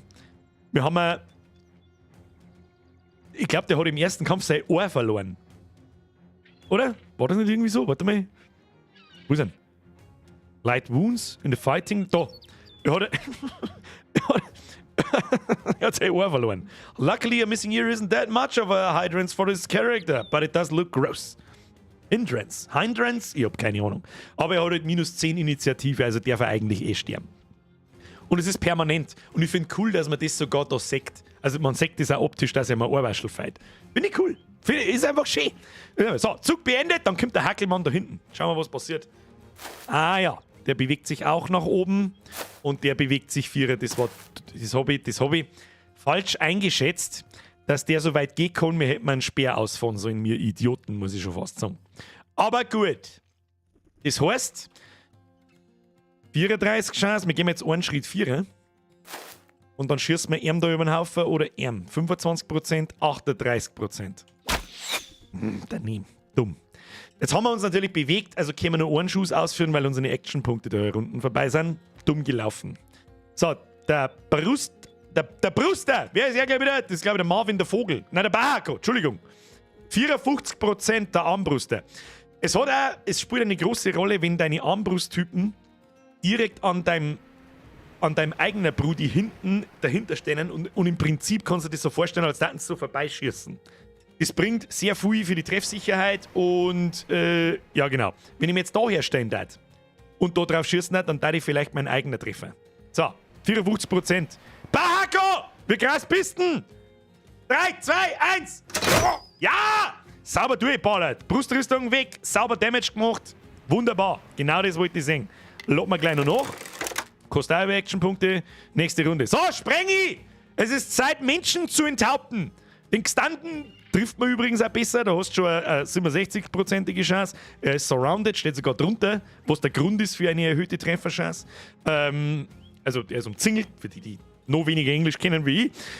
Und er ist breaking. Unten in der Moral, das heißt, er ist schon kurz davor, dass er einfach flieht. Und jetzt schickt man da, wo er hingeht. Sprenge, du Viech! Den hast du sauber einen Schädel aber droschen, hab's genau gesehen. Brauchst du nicht. Tun sie sich mal nicht hinunter. Hab's genau gesehen. So, Sprengi, du movest nicht weiter. Das kostet bloß Fatigue und Action Points. Du bleibst genau da stehen. Wir zwingen die da herunter, dass die in den Speer reinlaufen und wenn sie da herkommen, dann haust du in einen Shell. Aber das ist eine gute Idee. Aber wir brauchen nach oben ein bisschen Verstärkung. Das habe ich schon gesehen. Da kommen jetzt gleich 3, aber die haben auch alle Breaking. Im Prinzip haben wir schon gewonnen. So. Wo haben wir? Da haben wir. Ist okay. Ja. Oh! Special Move. So, dann haben wir da herum, haben Marvin, der Vogel. Du stiegst einfach rein. 72% Chance to hit. Der ist surrounded? Wieso gut der als surrounded? Ach, weil da herunten, oder? Das ist auch einer von uns. Ja, der mit dem abgeschnittenen Ohrwäschel. Haut zu. Bruder! Marvin, du. Schau dir das so. Schau dir das so. Die 2. Fliegen. Die haben gebrochen. Jetzt darf man es nicht abhauen lassen. Wenn ein Charakter flieht, hat er ein bisschen mehr Movement, also kann ein bisschen weiter gehen, glaube ich, als normal. Aber wenn du direkt dran stehst, zum Beispiel da, dann ist er wieder in meinem Nahkampfbereich und wenn er da versucht rauszukommen, gebe ich ihm eine mit. Und dann bleibt er stehen. Wir wollen den natürlich umbringen, weil wir den in einen Loot wollen. Ist ja klar. Hallo? Looten und bluten. Bloß sag ich da bloß einen bluten. Das haben wir nicht mir. Gut, der Sprenger hat einen Dolchstoß abgekriegt. Ist jetzt nicht so tragisch. Was ist mit dem da unten? Achso, du kommst schon noch. Du machst eine Shieldwall. Das ist interessant. So, dann haben wir da noch einen. 38% Bogenschütze einfach rein. Jawohl. Der zweite geht ja wieder nicht. Grüezi in Allfeier. So, einen Schritt vorwärts. Schießen wir gleich mal auf den, der flieht da. Ein Schädel geschossen. Das war natürlich nichts. Lassen wir gleich mal nach. Ja, easy. Sprengi, wie schaut's da? 73. Du bist ein richtig krasser Nahkämpfer-Typ. Das sage ich dir, was ist 73% für den Start? Das wäre hart. Das wäre richtig hart. Ja, 3, 2, 1, Kopf ab. Der Kopf ist leider nicht geflogen, aber wir haben ihn einfach erschlagen. Es ist so ein satisfying Sound, wenn du jemanden triffst, Alter. So dumm. Einfach, ich liebe dieses Spiel. Kannst sagen, was du magst. Was wir vielleicht einmal das nächste Mal einschalten, da erinnert es mich gefälligst dran. Was ist das für ein Tastenkürzel? B. B wie Busen. Da kann man die Fädel einblenden, auf die man nicht gehen kann. Also auf die, da kann ich nicht drauf gehen. Und das hat vorher verdammt, wie hat sein Name, irgendwas mit K war's, der es offensichtlich auch schon mal gespielt hat, einen sogenannten Choke Point. Einen, wie nennt man eine Verengung. Wie bei deiner Rücken. Da war halt nur ein Brudi, der Kischo war's. Wo halt nur eine Engstelle. Ich bin der deutschen Sprache, ich bin wirklich ein geistig Behinderter. Ich hätte jetzt so lange umschrieben, dass ich euch den Film 300 erkläre. So weit war ich gegangen, bevor ich auf das Wort Engstelle komme. Dass da halt immer nur ein Gegner her kann und du aber mit 2 Leuten reinprügeln kannst. Und bis die anderen da rumlaufen, stirbt der da in der Mitte und man, genau so ist es gelaufen. So, Sprengi, der da unten, der ist auch am Fliehen, weil du deinen Spezi umgebracht hast. Da stellen wir uns sofort ohne natürlich. Wenn der abhaut, sehen wir es dem gleich einmal. So, zack. Da prügelt man mir nur noch eine. Der hat alle am Fliehen, haben wir schon gewonnen. Wir haben sautskrass. Ja, sautskrass, da, stieg eine ins Viech. Warte mal, können wir mir. Oh! Laufen wir bis dahin drehen, damit der auch nicht abhauen kann. Nein, er hat daneben gehauen. Du Spacken! Ja, schau hin! Run them down! Nein, dem letzten laufen wir jetzt nicht noch, das dauert ewig und 3 Tage. Jetzt over. Da ist noch ein Kipferl gefallen. Oh, schau hier, 4 Level-Ups. Sprengi, Marvin, Radolf und der Hasso. Wieso hat der Bahako kein Level-Up? Wieso hat der bloß 180 XP? Versteh nicht. Der hat doch auch... Hä? Ich habe eigentlich immer gemeint, da steht aber so ein bisschen, was passiert ist. Der Sprengi hat 4 Leute gebracht. Sprengi, absolutes Monster. Marvin 2. Und hat 217 Schaden gemacht, hat 19 Schaden genommen und hat 360 XP gekriegt. Ich habe eigentlich immer gemeint, die XP werden gleichmäßig aufteilt. Ist aber nicht so. Das heißt, je mehr Schaden, das du machst, also du musst mit denen ja spielen. Du kannst die nicht einfach mitziehen, hinten irgendwo stehen lassen und vorne die krassen Prügeln alle zusammen. Du musst das schon ins Spiel involvieren. Ja, gut. So, Loot ist das Wichtigste. Und da ist ein bisschen was dabei. Schau hier. Der Dolch ist nicht schlecht. Das ist, glaube ich, der Tier... Ist es der Tier 3 Dolch? Ice Raven, die haben übersehen. Sag, ey, Bürger, spiel das weiter, ich feier's. Schau her, das wollte ich hören. Lasse das mich wieder wissen, um Gottes Willen. In die Kommentare, wenn es ein VOD wird, noch im Stream, in Form von Likes und Dislikes. Lieber in Kommentare, weil viel Dislikes mag YouTube nicht. Ob es euch gefällt oder nicht, mit ein bisschen weniger erklären. So, nehmen wir alles mit. Oh, ein gutes Hacki haben wir auch schon. Hier. Axe, One-Handed. Ich bin mir nicht sicher, ob das ist. Der Kischo sagt, das ist der Tier 2 Dolch. Ich muss gerade überlegen, wie der Tier 3 Dolch ausschaut. Weiß ich gerade nicht auswendig. Egal. Loot eingepackt. Schaut gut aus. Wir liefen, haben den Auftrag erfüllt. Besser als gedacht. Und jetzt warten 620 Crowns auf uns. Bam, die Bam, die Bam. So, die Taste X ist übrigens eine wundervolle Taste. Dann verfolgt die Kamera automatisch deine Brothers auf der Map. Map! Nein, nur Montag. Der Map ist... Gibt's nur im Süden bei den Nomads. Ein Tier 3 Dolch. Und bei denen habe ich mich auch offstream, in meinen Offstream-Spielen noch nicht so aufgehalten. Ich habe auch den DLC noch nicht lang. Sag ich, aber es ist vor 2 Wochen habe ich mir gekauft. Da gibt es ziemlich krasse Gladiatoren und so einen Scheiß. Das Einzige, was ich mir gesehen habe, waren eben diese Hyänen und die haben mich dermaßen aus dem Leben gefickt, dass alles bloß noch scheppert. Ice Raven, merci für den Dono Timmy, merci Austrian, merci für den Resub und alle, die ich übersehen habe. So, was haben wir da? My problem. Did you take care of it? You not. Heißt nicken. Haben wir wieder was gelernt. Not heißt nicken. 620 Crowns. Und der Status vom Dorf ist weg. Neudeich no longer has terrified villagers. Das heißt, die Preise sind besser, die Brudis sind besser und so weiter. Was ist jetzt das? Ach, der Barber. Du kannst deine Brudis natürlich kostenlos anpassen. Sprengi. Wir daten sie gerne ausschauen. Ja, da kannst du Bärte ändern und so. Na, die lassen wir so, wie es sind. Der Sprengi ist ein zerzauster Barbar, aber du kriegst ein Tattoo. Ja? Du hast jetzt einen Narben von dem Dolchstich. Überall. Einfach überall. Du hast bloß so einen abgekriegt, aber hast jetzt überall. Passt schon. So. Accept. Da, weg. Ist unmöglich. Schaut dann schön aus. Wir wissen es halt haben. Ist eh wurscht. So, schauen wir mal, was es zum Hiren gibt. Oh, ist das ein Thief? Oh. Der hat 3 Sterne auf Melee-Defense. Dies ist natürlich Hardcore. Und hat von Haus aus schon 6 bis 13 Melee-Defense. Was ist denn mit dem? Ein Stern auf Fatigue. Leider die 2 Sterne auf Hitpoints. Das ist auch nicht schlecht. Generell für einen Nahkämpfer, also für einen Frontliner. Glaube ich zumindest. Falls ich irgendeinen Scheiß labert und irgendjemand hat 5000 Stunden im Spiel, bitte korrigiert es mir im Chat. Der ist Bluter. Oh, Bleeder. Will receive bleeding damage for 1 additional turn. Was genau bedeutet das? Wenn man mir, es gibt den Status Bluten, also wenn man mit einer bestimmten Art von Waffe getroffen wird, ich weiß jetzt nicht auswendig welcher, dann blierst du 2 Runden lang und er bliert halt 1 Runden länger, weil er Bluter ist. Und was ist er noch? Death Wish. No moral check triggered upon losing hit points. Das ist stark. Und das jeder Thief, das sind Sachen, die weiß ich nicht auswendig. Also Dieb. Er hat einen Todeswunsch, er möchte sterben im Prinzip. Und jetzt mal, wenn irgendjemand rundherum Schaden kriegt oder wenn er umzingelt wird. Nein, nur wenn no moral check triggered upon losing hit points. Wenn er aufs Maul kriegt, muss er keine Moralchecks machen. Das heißt, da fängt er nicht zum Fliehen an. Wenn rundum ihm Leid sterben, dann vielleicht schon. Also der ist aber, weiß ich nicht, ich kann es nicht einschätzen. Startet auch bei 54 bis 57 Melee Attack, aber ich hätte halt gern da noch einen Stern drauf. Mindestens einen. Dann da den mitnehmen. Was haben wir da noch? Ein Krüppel! Ein Guntram.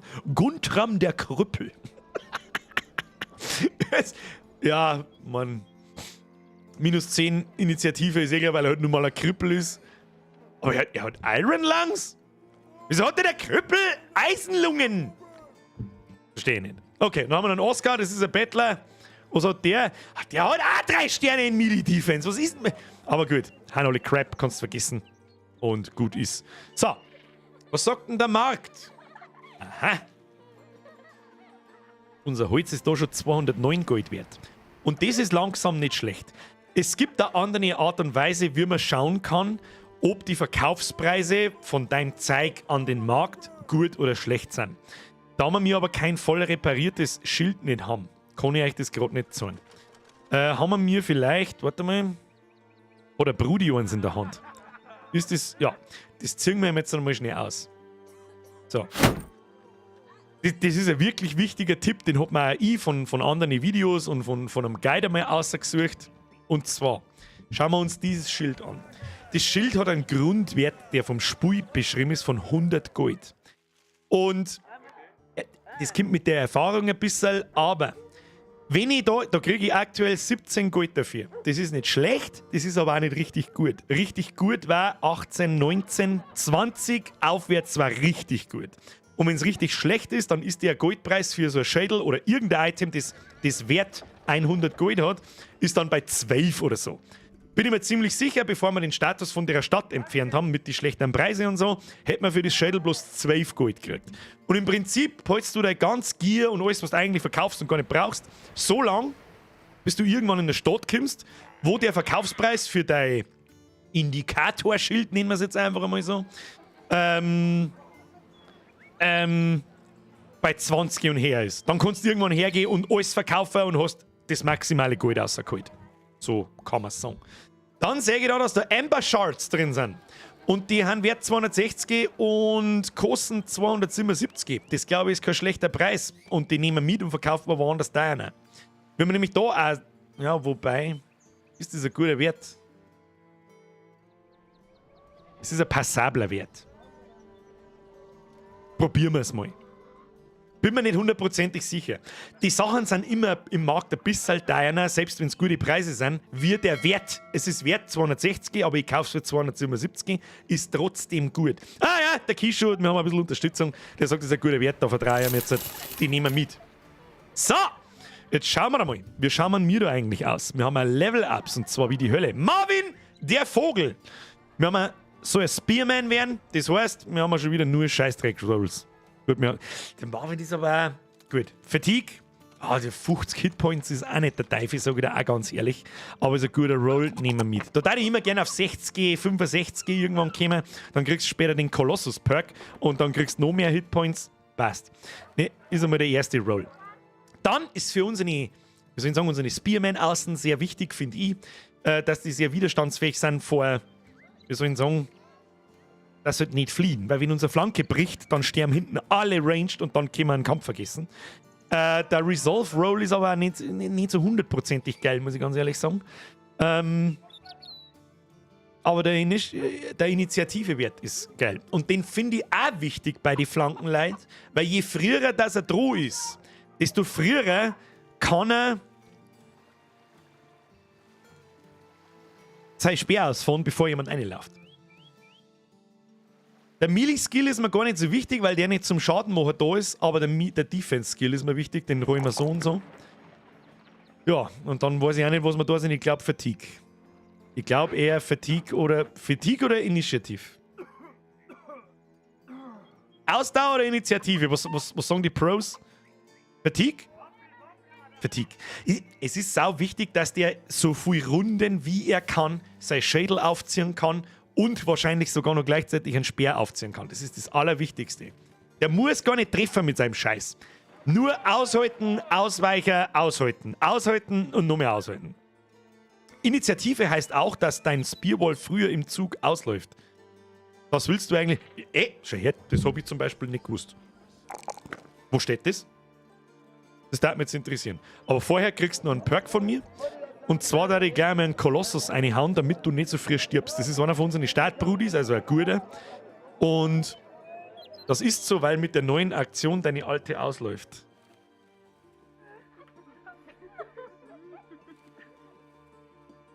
Habt ihr schon verstanden? Ich gebe ihm Colossus. Recover ist, glaube ich, auch nicht schlecht.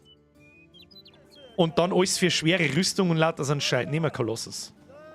Oder gibt es was am Anfang mehr Sinn macht? Ich weiß nicht. Ich bin für Colossus. Eine mit dem Colossus, passt schon. So, Sprengi. Wie schauen wir bei dir aus?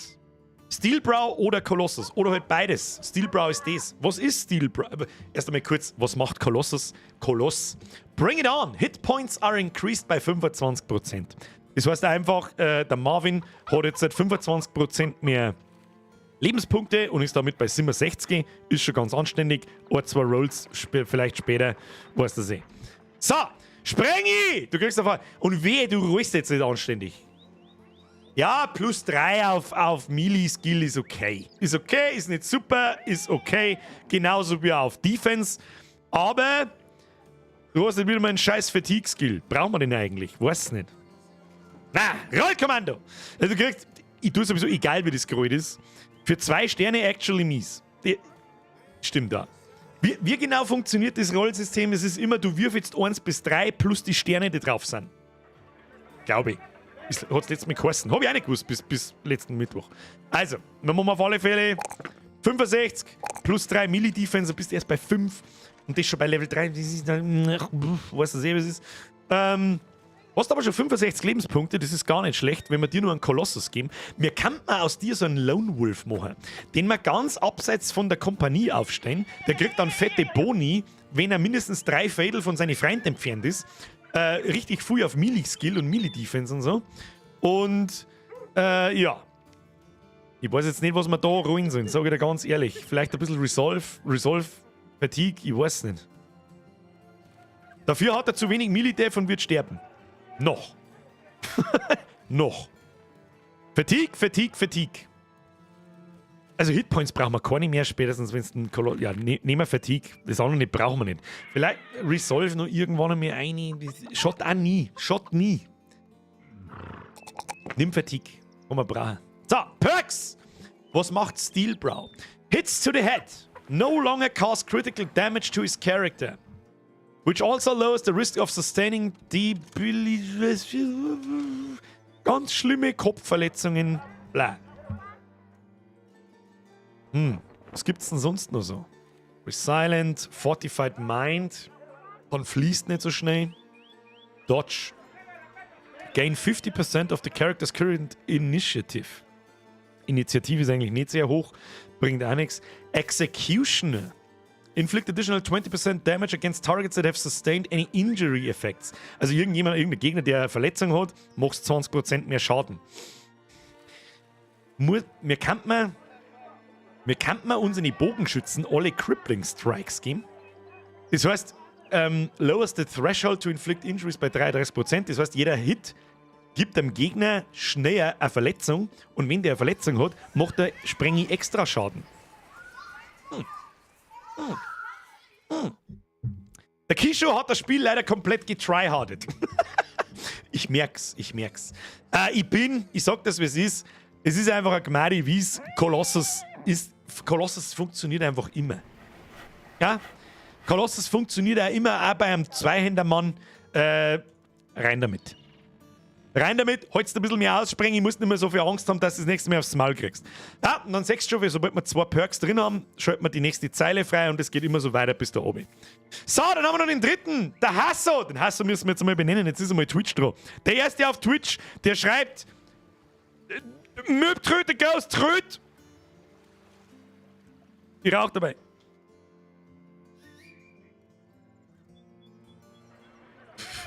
Flugbison. Das war aber verfickt schnell, oder? Flugbison. Ich sag dir bloß so viel, der Hasso ist jemand, der sterben wird. Also so, was ist das? Flugbison, der Upper. So. Roy. Oh, der hat ja 3 Melee-Skill. Was ist das für Scheiße? Der hat dann plus 3 auf. Was ist das für Mist?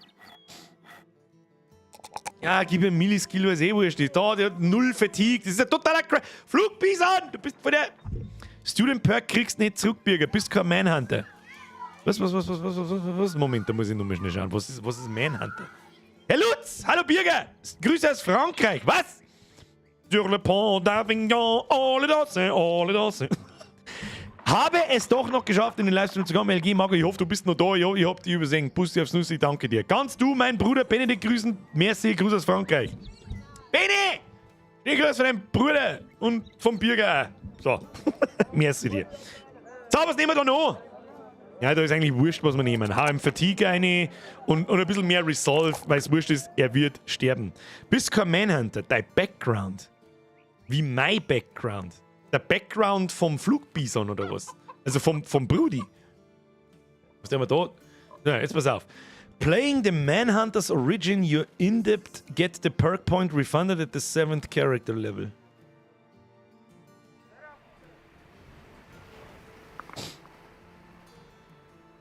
Das stimmt, das ist doch letztes Mal da noch nicht da gestanden. Egal! Dann kriegen wir heute den Punkt nicht mehr, den brauchen wir nicht, wenn wir Pro-Gamer. Hallo? Mittelteil vom Student Skill lesen. 11th Character Level. At the 11th Character Level you get an additional perk point and this perk becomes inert. Also kriegen wir doch.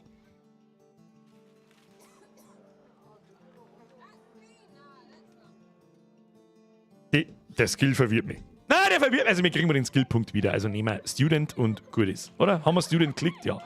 Wobei es wäre am wurscht ist, Student, Flugbison, es tut mir leid, du bist leider nur Kanonenfutter für vorn. So, dann haben wir einen Bogenschützen. Wir hatten den seine Werte beieinander. Auch nicht so wirklich geil. Ein Stern auf Ranged. Gute Initiative. Er ist Taylor. Hat plus Range Defense, okay. Gut, gegen Monster oder ist er nicht gut beieinander? Ja, weiß ich jetzt auch nicht, ist eigentlich auch Kanonenfutter. Der erste in Twitch, der schreibt.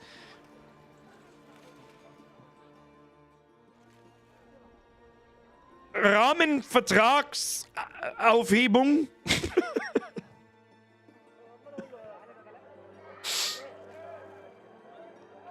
Oha!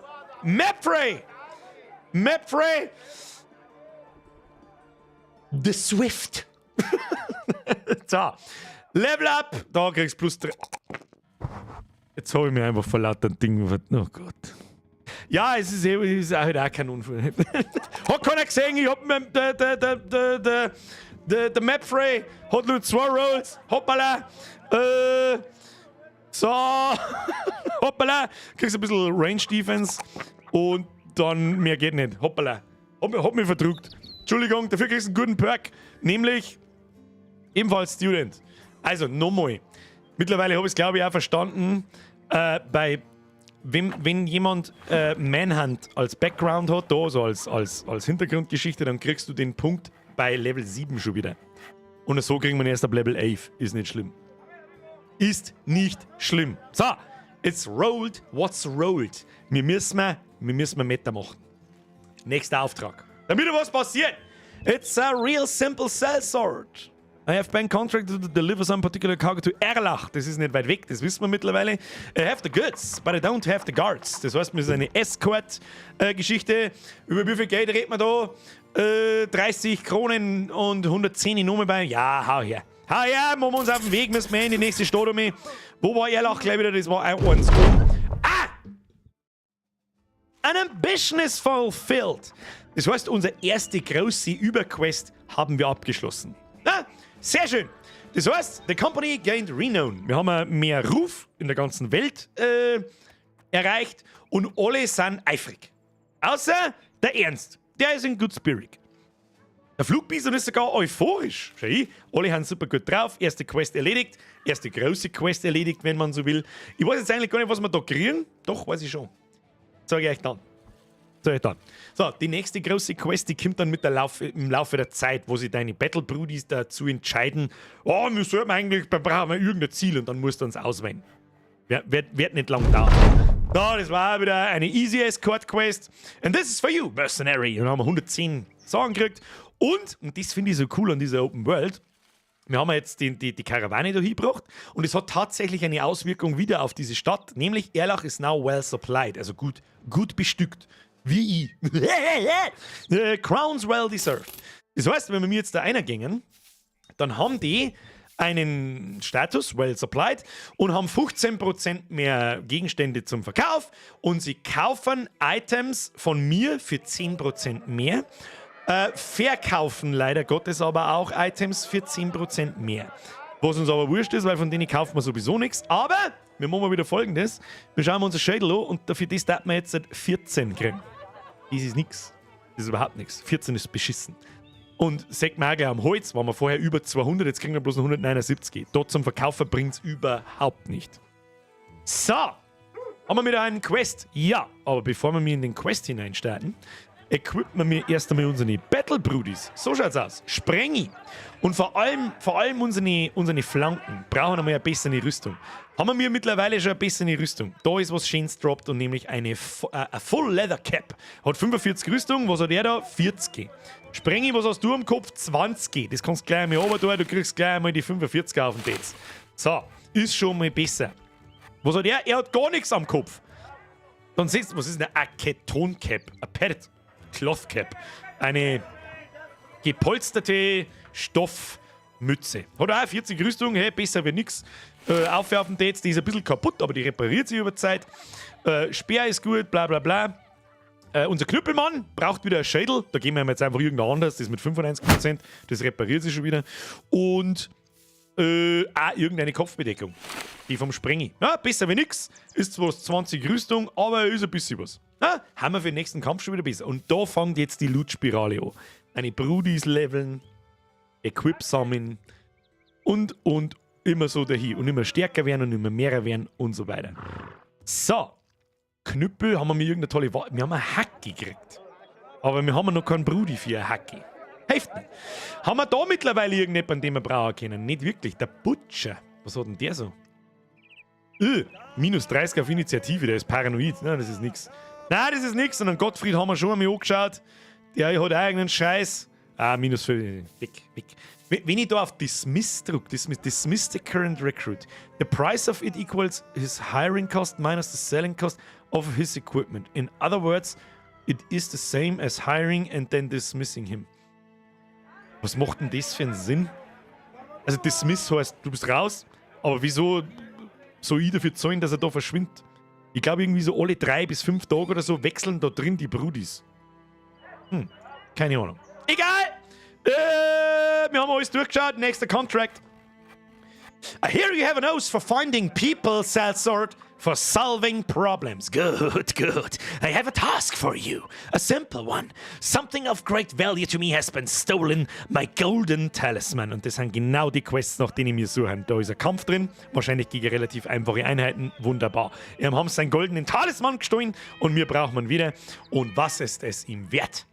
70 Crowns in advance and another 280 when the job is done. Das heißt, insgesamt kriegen wir 350, den nehmen wir. Und ich glaube, es ist, I think, I know an adequate compensation for your services. Na, da steht auch noch nicht direkt, was es ist, aber wir müssen mal die befassen. Ja. Follow the tracks near Erlach, return golden talisman to Erlach. Das heißt, die Fußspuren um Erlach rundherum suchen, nachlaufen, Leiterschlang, Talisman heimbringen, easy going. I accept, I leave und dann geht's schon los. So, wir zoomen rein, da ist auf Pause und dann werden das wahrscheinlich die Fußspuren sein. Gehe ich schwer davon aus, die gehen da unten nach links und da gehen wir jetzt einfach mal entlang und irgendwann werden wir wahrscheinlich auf... Ja! Oh, die sind zu 7. Die Schlacht mehr! Sprengi to battle! Eine jetzt da. So. The thieves are quite human. Simple crew of vagabonds that... Oh, da haben Briganten dabei. Briganten sind ein bisschen besser ausgerüstet. Die haben viel bessere Waffen, viel bessere Rüstung und so weiter. Könnte schwierig werden. Haben wir mir gespeichert? Scheiße. Hoppala. Ja. Stellen wir uns vor, wir spielen in Iron Man Mode. To battle! Oh, Brigand. Weiß ich jetzt gerade nicht, ob Thugs oder nur Brigands. Wir werden sehen. Wir stecken mal schon drin, wir können nicht mehr abhauen. Da war ein Fallback gestanden, das habt ihr nicht gesehen. Ja. Da ist einmal das erste Mal einer dabei, der eine Mistgabel dabei hat. Der kann über 2 Dinge stechen. Aber we have the high ground! We have the high ground. Und auf den werden wir uns verpissen. Das sage ich dir, wie es ist. So, Bogenschützen, da auf. Gar nicht lang warten. Wir setzen noch aus. Vielleicht können wir noch einen Schuss absetzen. Who knows? Da auf. Aussetzen. Who knows? So, den wir da auf. Aussetzen. Jetzt soll ich mir die sollen noch mitkommen. Wir zwingen wir es indirekt sowieso, dass kommen. Und vielleicht können beide noch da drauf schießen. Kriegen wir schon hin. Haben wir mir überhaupt Platz für alle? Da und da. Ja. Dann gehen wir da her. Wir setzen aus. Schauen wir, was passiert. Macht es irgendeinen gravierenden Unterschied, ob man Wort oder drunten abschließt? Hat man irgendeinen einen negativen Effekt, wenn man auf Warten drückt? Nicht, oder? Gehen wir da zurück und warten wir. Und du gehst da her und wartest. So, und jetzt können unsere Bogenschützen, die natürlich eine bessere Trefferchance haben, sobald die auf dem erhöhten Ding da liegen, stehen. 36.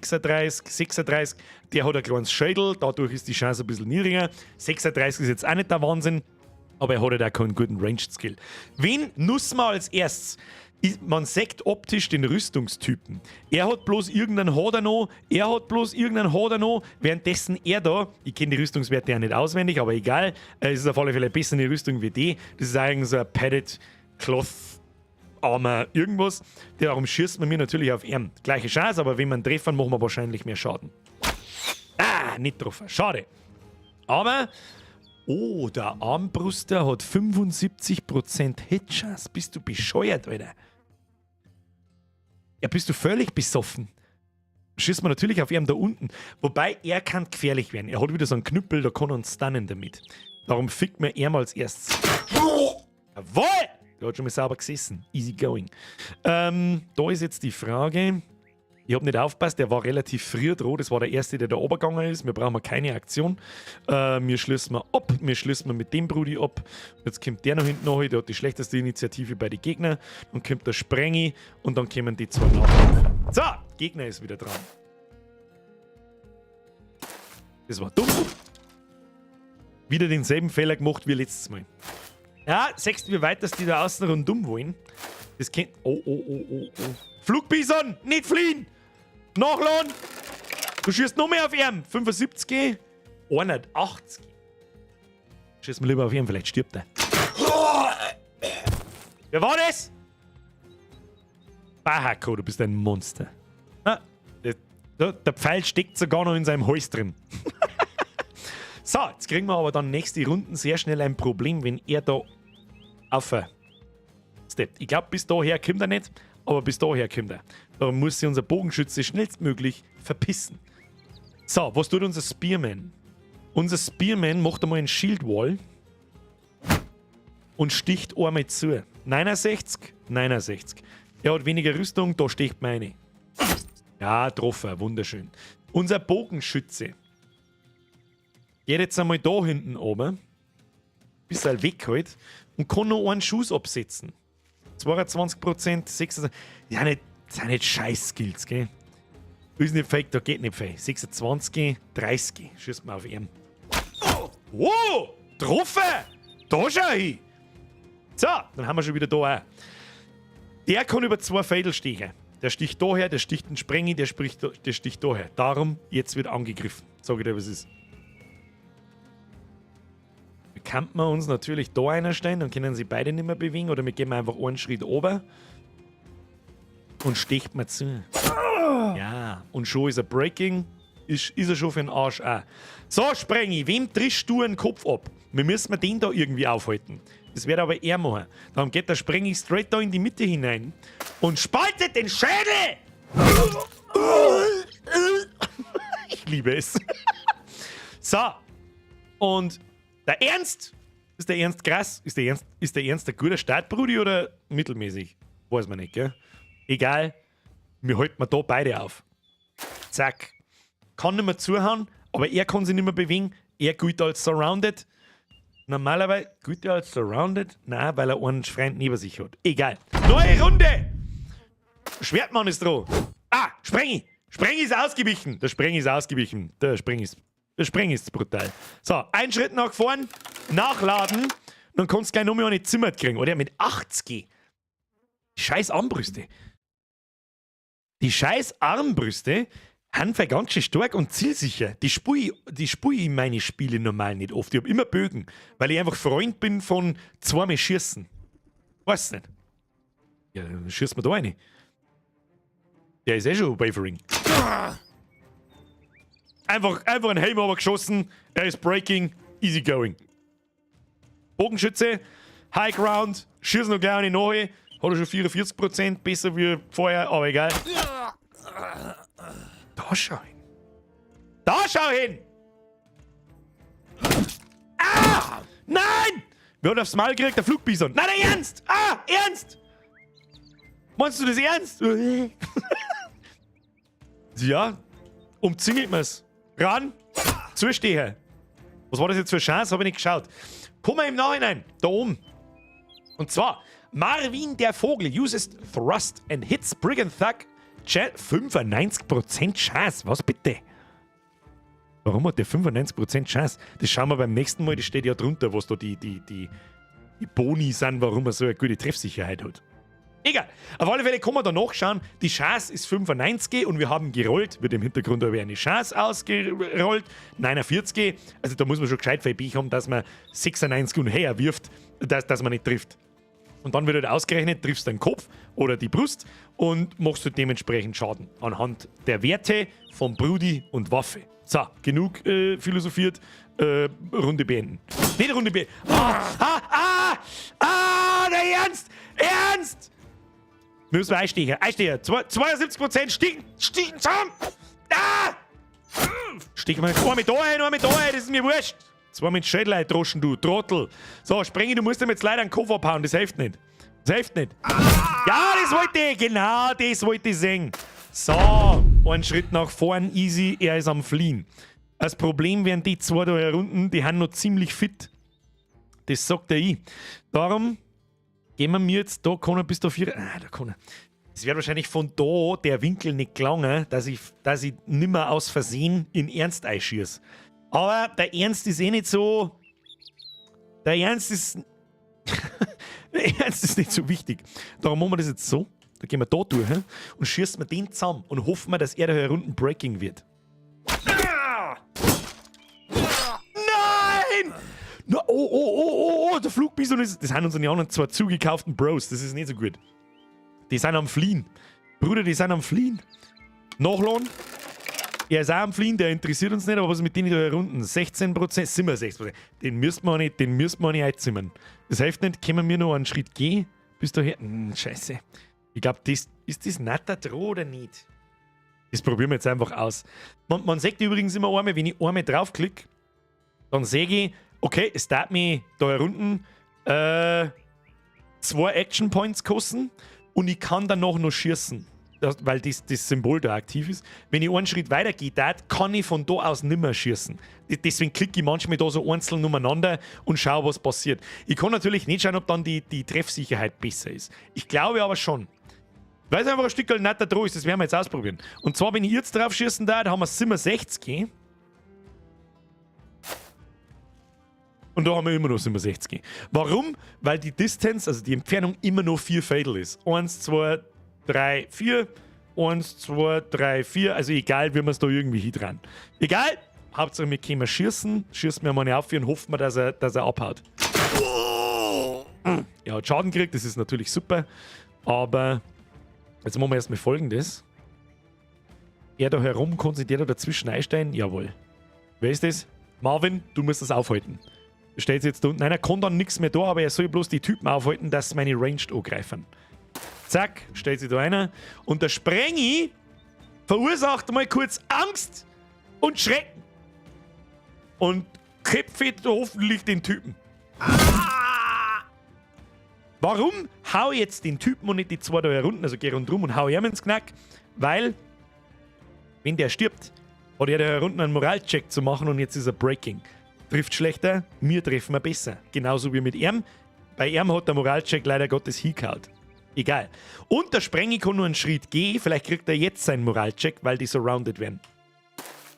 Und da ist er. Genau das wollte ich. Beide beschissen. Der Flugbison hat sich wieder gefangen. Er ist nicht mehr fliehen. Kann der bis daher gehen? Ja, wir umzingelt einfach alle. So, was ist, gehen wir da her. Und der Moralcheck ist getriggert. Alle am Fliehen. Jetzt werden sie einfach abgestochen. Battle is over. Run them down. It's over. Wir hauen die natürlich zusammen. Die haben Knüppel, Schilde, ein passables Schwert dabei. Vielleicht kriegen wir noch ein bisschen Rüstung. Schauen wir mal. Run them down. Außerdem sollen unsere Bogenschützen noch mal ein bisschen Schaden machen. Zack. Passt, die haben gut. So, du stichst einmal da ein, stichst einmal da ein.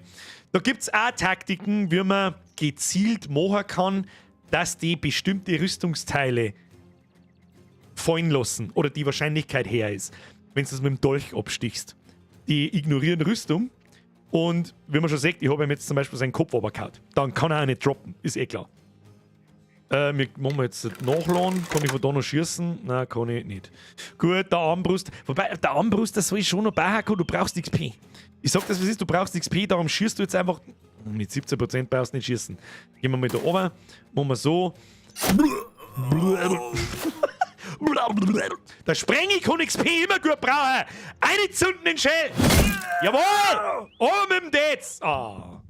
Bitte um eine Gedenkminute für den Ernst. Der Ernst wurde zu den Vollbier-Squad-Brudis gerufen für genau diesen Zweck. Jetzt liegt er am Boden, blüht aus 15 Löcher und ja.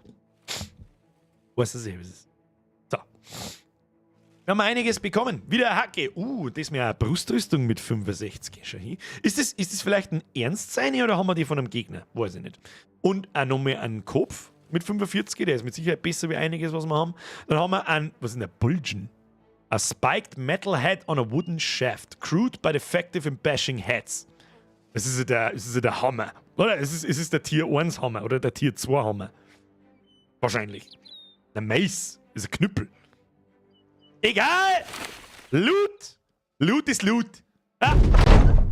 The battle is done and the golden talisman was easy to find amongst the corpses of your enemies. You should probably return it to Karsten, the Guildmaster of your just reward. Das heißt, also du hast da nicht ein Quest-Item, das du da nur irgendwie extra looten musst, braucht's nicht. Du hast die Typen da geschlagen, hast damit sein Talisman zurück, bildlich gesprochen und let's collect our pay! Das heißt, sammeln Sie unsere Zahlung ein. Und dann schauen wir mal, ob wir einen Ersatz für den Ernst finden oder zwei. Auf seinem Grabstein steht der Ernst. Er war nicht wichtig.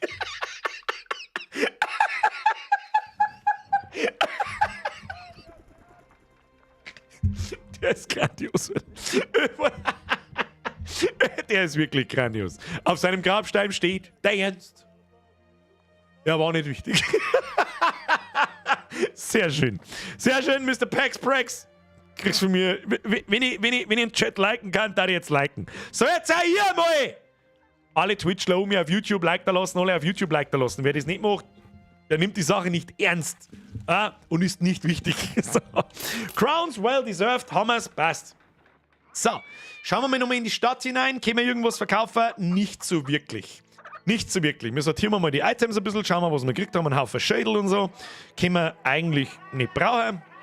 Haben zum Verkauf die kleinen Backler da, diese, ich weiß gar nicht, wie nennt man, da weiß ich wirklich nicht, wie die so nicht, wie die auf Deutsch heißen. Wie das generell heißt, das Ding. Das ist ein Faustschild, oder was ist denn das? Ein Backler. Also ein ganz kleines Ding zum Schädel, zum Schwerter abdingsen und so. Also da haben Armschienen eine bessere Rüstung. So. Ja, aber wir können natürlich unsere People equippen. Und der Sprengi hat Level Up. Achtung, Press Triple X für Roll Luck. 3, 2, 1, ich rauche und ruhe. Erst rauche ich, dann ruhe. So, klick hier zu Level. Oh, schreibt vielleicht einmal doch nicht so viel Triple X, weil sonst, weiß ich eh. Ist all of a sudden der Stream ab 18. Warum auch immer. Nehmen wir Triple R. Triple R. So. Sprengi, ruhig mal was Gescheites jetzt. Wieder nur Scheiß. Wieso? So viel Pech. Ja gut, Melee Attack müssen wir nehmen, plus 3. Plus 2 Melee Defense ist ein absoluter Dreck. Absoluter Dreck. Hilft nicht. Müssen wir die 2er Rolls nehmen? Das ist schade, Sprengi. Wir werden die schon durchboxen irgendwie. Aber ich glaube, ich nehme mal, ich sag das, was es ist, ich nehme einen Resolve Roll mit. Fatigue. Aber Melee Defense, fuck! Es ist so schwierig zu entscheiden. Aber 2er Melee Defense Roll ist halt voll für den Arsch. Ich nehme jetzt Resolve, weil es mir wurscht ist. Und Fatigue. Fatigue brauchen wir immer.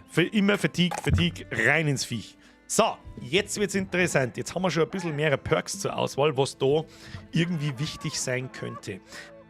Vielleicht kompensieren wir den schlechten Melee-Defense-Skill ein bisschen mit Perks. Geht das irgendwie? Ich weiß nicht, ich kenne auch nicht alle auswendig.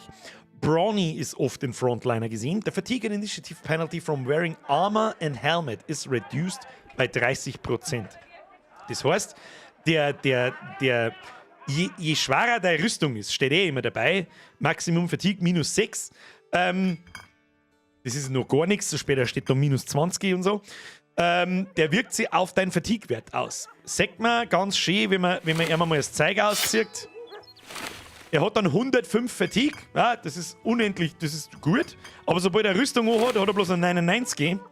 Als Zweihandhacke hat er bloß eine 85. Entschuldigung. Und ein Heim, dann hat er bloß eine 82. Und bei Brawny ist der schlechtere Wert um das Minus da, den Minus da einschwappt um 30% abgeschwächt. Das heißt, er hat mehr Fatigue. Bringt uns jetzt aber noch nichts. Penalty ist gleich Malus. Okay. Ab jetzt sagen wir Penalty. Gefällt mir besser als Malus. Aber. Steel Brow ist auch wichtig. Das heißt, er kann keinen Hit mehr auf den Kopf kriegen. Und ein Hit auf den Kopf ist, haben wir gesehen, wo das endet. Wenn der Sprengi zum Beispiel einen Hit auf den Kopf vom Gegner macht. Ich weiß nicht genau, was passiert, aber es ist dann ein Critical Strike und macht mehr Schaden und der stirbt halt dann. Die Wahrscheinlichkeit zu sterben ist viel her. Ich darf jetzt halt fast sagen, was haben wir denn da noch? Rally the Troops? Nein, das ist ganz was anderes. Taunt, das ist Spotten, das brauchen wir nicht. Rotation gefällt mir ganz gut, aber eher später, damit wir, falls unsere Bogenschützen doch einmal gecatcht werden, dann kannst du es einfach tauschen und so. Das ist ein ganz netter Perk. Aber ja, schwierig. Was nehmen wir da? Fast Adaption, Backstabber, na, das ist alles Schwachsinn. Shield Expert, er hat kein Schüttel, das kriegen dann unsere Spearman. Ich darf fast sagen, dass wir ihm Steel Brow geben. Das erhöht die Überlebensfähigkeit vom Sprengi um ein Vielfaches. So, und dann haben wir noch unseren brutalen Armbrustschützen, der voll einzimmert. Den nehmen wir noch, dann lese ich die Donations. Ich habe euch schon gelesen, ich habe euch schon gesehen. Bitte nicht besser, wenn ich es kurz ignoriert habe. Roy was Gescheites, Bahako! Ja, Ranged Skill plus 4, easy. Dann nehmen wir mal ein bisschen Ranged Defense mit, weil wenn die Gegner Bogenschützen haben, schießen die gerne auf den mit den niedrigsten Range Skills. Und das mag ich natürlich nicht, dass das unsere Bogenschützen abkriegen, weil die gerne mal One-Hit sind. Und wir nehmen, was nehmen wir noch? Fatigue. Fatigue mit plus 3 ist halbwegs anständig. Die Werte, der 40er Resolve-Wert gefällt mir überhaupt nicht, aber gut. Nehmen wir plus 3. Okay. Und einen Perk. Und jetzt, ja, ist eine gute Frage. Brauchen wir keinen Colossus natürlich, sondern Bullseye. Nailed it. The penalty to hit chance. When shooting at a target you have no clear line of fire to is reduced from 75% zu 50% for ranged weapons. Das heißt, the penalty, da waren wir gerade schon, der Malus, auf die Trefferchance beim Schießen auf ein Ziel, wo man keine klare Line of Sight hat, also Sicht auf das Ziel. Die Frage ist jetzt, was ich nicht ganz weiß, ist, wann ist es so, dass man keine klare Sicht aufs Ziel hat? Wenn einer von meinen Leuten dazwischen steht und ich nicht direkt dahinter, oder wenn die an einem Baum stehen oder an irgendwas anderes, oder wenn einer von Ernene Brothers davor steht. Jemand schreibt Quick Hands, wenn ein eigener in der Schusslinie steht. Das heißt, kurzes Zitat, das mag ich jetzt schnell wissen, das ist wirklich wichtig. Wir stellen uns vor, die sind Fader, okay? Und das da, die 4 sind alles Gegner. Schütze auf Bogenschütze, klare Sicht, Liniensicht. Auf den Sprengi, klare Sicht. Auf den da hinten, no line of sight. Clear line of sight. Verstehe ich das richtig?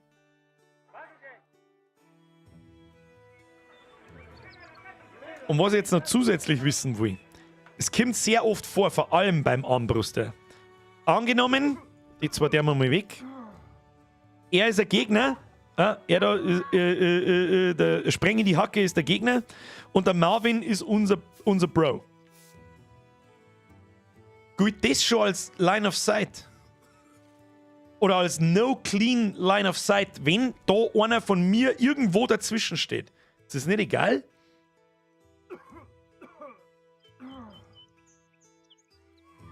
Was ist, wenn er da steht? Also direkt am eigenen. Hat er dann klare Line of Sight? Und wenn er ganz drauf steht? Es ist immer no clear, sobald da irgendwas in der Linie ist, oder? Also, da ihr jetzt versteht, ist da nur Sinn machen. Wenn ich so drüber nachdenke. Warten die Pros? Nur wann er direkt am Gegner ist. Nur wenn er direkt am Gegner ist. Das verstehe ich nicht. Na? Also, mein Verständnis von keine freie Linie auf das Ziel ist immer, egal ob er jetzt dahinter steht mit zwei Fädeln dazwischen, ob die zwei Brudis direkt aneinander stehen, ob er dahinter steht. Wenn er jetzt da steht, dann ist clear line of sight. Wenn er da steht, nicht. Wenn er direkt zwischen ihnen steht, geht's. Nur wenn jemand direkt vor dem Gegner steht.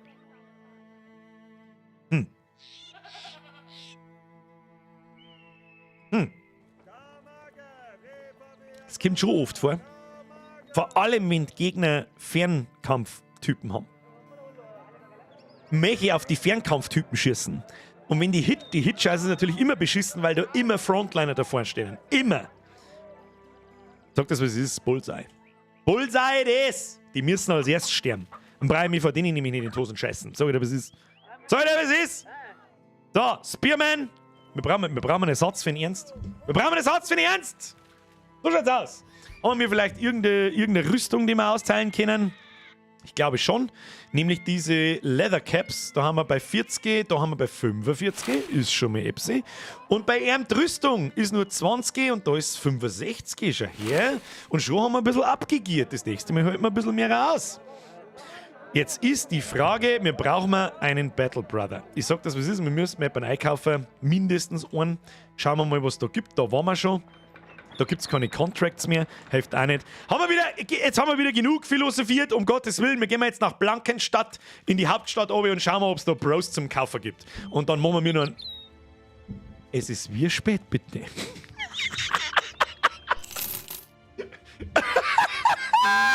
Nee! Alter, fick die Henne, es ist 20 vor 10. Um Gottes Willen... Ich glaube, heute ist der Stream auch für mich, muss ich auch ganz ehrlich sagen, letztes Mal war wirklich ein bisschen viel gelabert, macht noch mal mehr Spaß als letztes Mal. Ich mag das, viel drüber labern, aber ich kann mir sehr gut natürlich in euch hineinversetzen, ist vielleicht ein bisschen zu viel gelabert. Okay?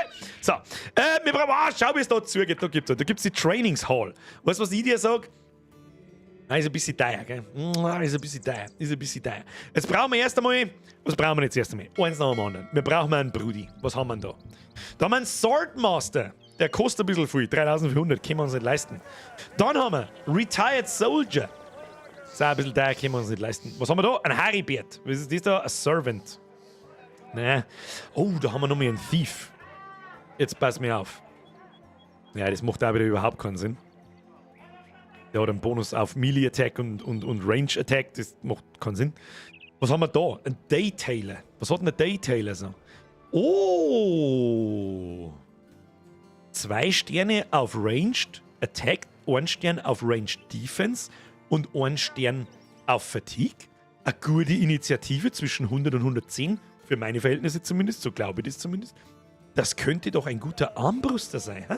Ganz ehrlich, hat mich heute mehr wie das letzte Mal das Spiel. Sehr schön. Was ist? Ein Daystailer ist ein Tagelöhner. Aber er hat Angst vor Biestern. Der Daydailer ist nix, sagt der Heide. Aber warum? Ich möchte jetzt ja gern verstehen. Oh, er kriegt plus 10 XP. Warum ist jetzt der nix? Eine Frage da jetzt noch. Ich mag es ja auch selber herausfinden. Ja, so ist es nicht, aber warum... Ich darf jetzt den zu einem Armbruster machen. Warum ist der jetzt für einen Armbruster nicht? Wahrscheinlich halt, ich darf ihn jetzt wahrscheinlich eher weniger nehmen wegen Fear of the Beasts. Weil er halt gegen keinen guten Startwert. Wo? Bei Ranged Attack. Was ist denn der... Das ist halt das, ich weiß halt nicht auswendig, was ist denn der guter Startwert? Er hat 40, 42, er hat 35, 42. Ja. Die besten Bogenschützen kriegen wir woanders. Sag ich dir, wie es ist. Wir brauchen aber irgendein Kanonenfutter. Ich sag das, wir brauchen irgendein Kanonenfutter, das dabei vorne drin steht und Leid irgendwie. Irgendeinen billigen Teufel da in Harvard. Was hat der? Deathwish. Der mag Stern. Der mir haben den gefallen. Der Harvard. Du, ja, der kostet bloß 80, 4 Gold am Tag. Du hast ihn her. Der muss ein wenig reintanken. Das hilft uns alles nichts. Der muss ein bisschen hineintanken. Der kriegt wieder irgendein Klumpertschädel. Der kriegt einen Knüppel und dann ist er zufrieden. Ja, dann ist er zufrieden. Geben wir ihm vielleicht den. Den heben wir uns auf. Das ist einigermaßen guter. Oder ein bisschen besser, sagen wir es so. Wunderschön. Wunderschön. Haben wir sonst noch irgendjemanden? Da haben wir noch einen 70er. Der Haribert. Was kann der Haribert? Das ist auch wieder ein totaler Caster. Minus 5, minus 15 XP. Da haben wir wieder nur voll Deppen drin. Hilft nicht, aber wir haben zumindest einen Ersatz gefunden, gelangt dabei. So, was haben wir noch? Schauen wir mal, wie die Preise sind. Die Preise sind... Oh, die Preise sind gut. Wichtig ist, dass man da auf das voll reparierte Schädel schaut. 6 da da kann man es da nicht gescheit einschätzen. Das hat nur 91% Zustand, also 9% Schaden. Und für das kriegen wir bloß 18. Anhand von dem richte ich mich nicht, aber für das Schädel kriegen wir 20. Das ist wirklich nicht schlecht. Geht immer noch besser. Was war das Höchste, was ich gehabt habe? Ich glaube 23 oder 24 Mal. Da weiß ich, allen Schrott, den wir nicht brauchen, raus damit. Zack, zack, zack, verkauft. Die 2 kaputten Schädel. Die Hacken behalten wir uns einmal noch. Dann diese Butcher-Cleaver, mit denen ich spähe eigentlich nie.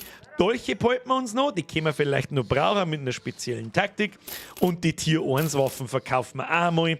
Die komische Karten da, die braucht... Ja, scheiße, die hätte jetzt eigentlich so einen Bogenschützen geben können, gell?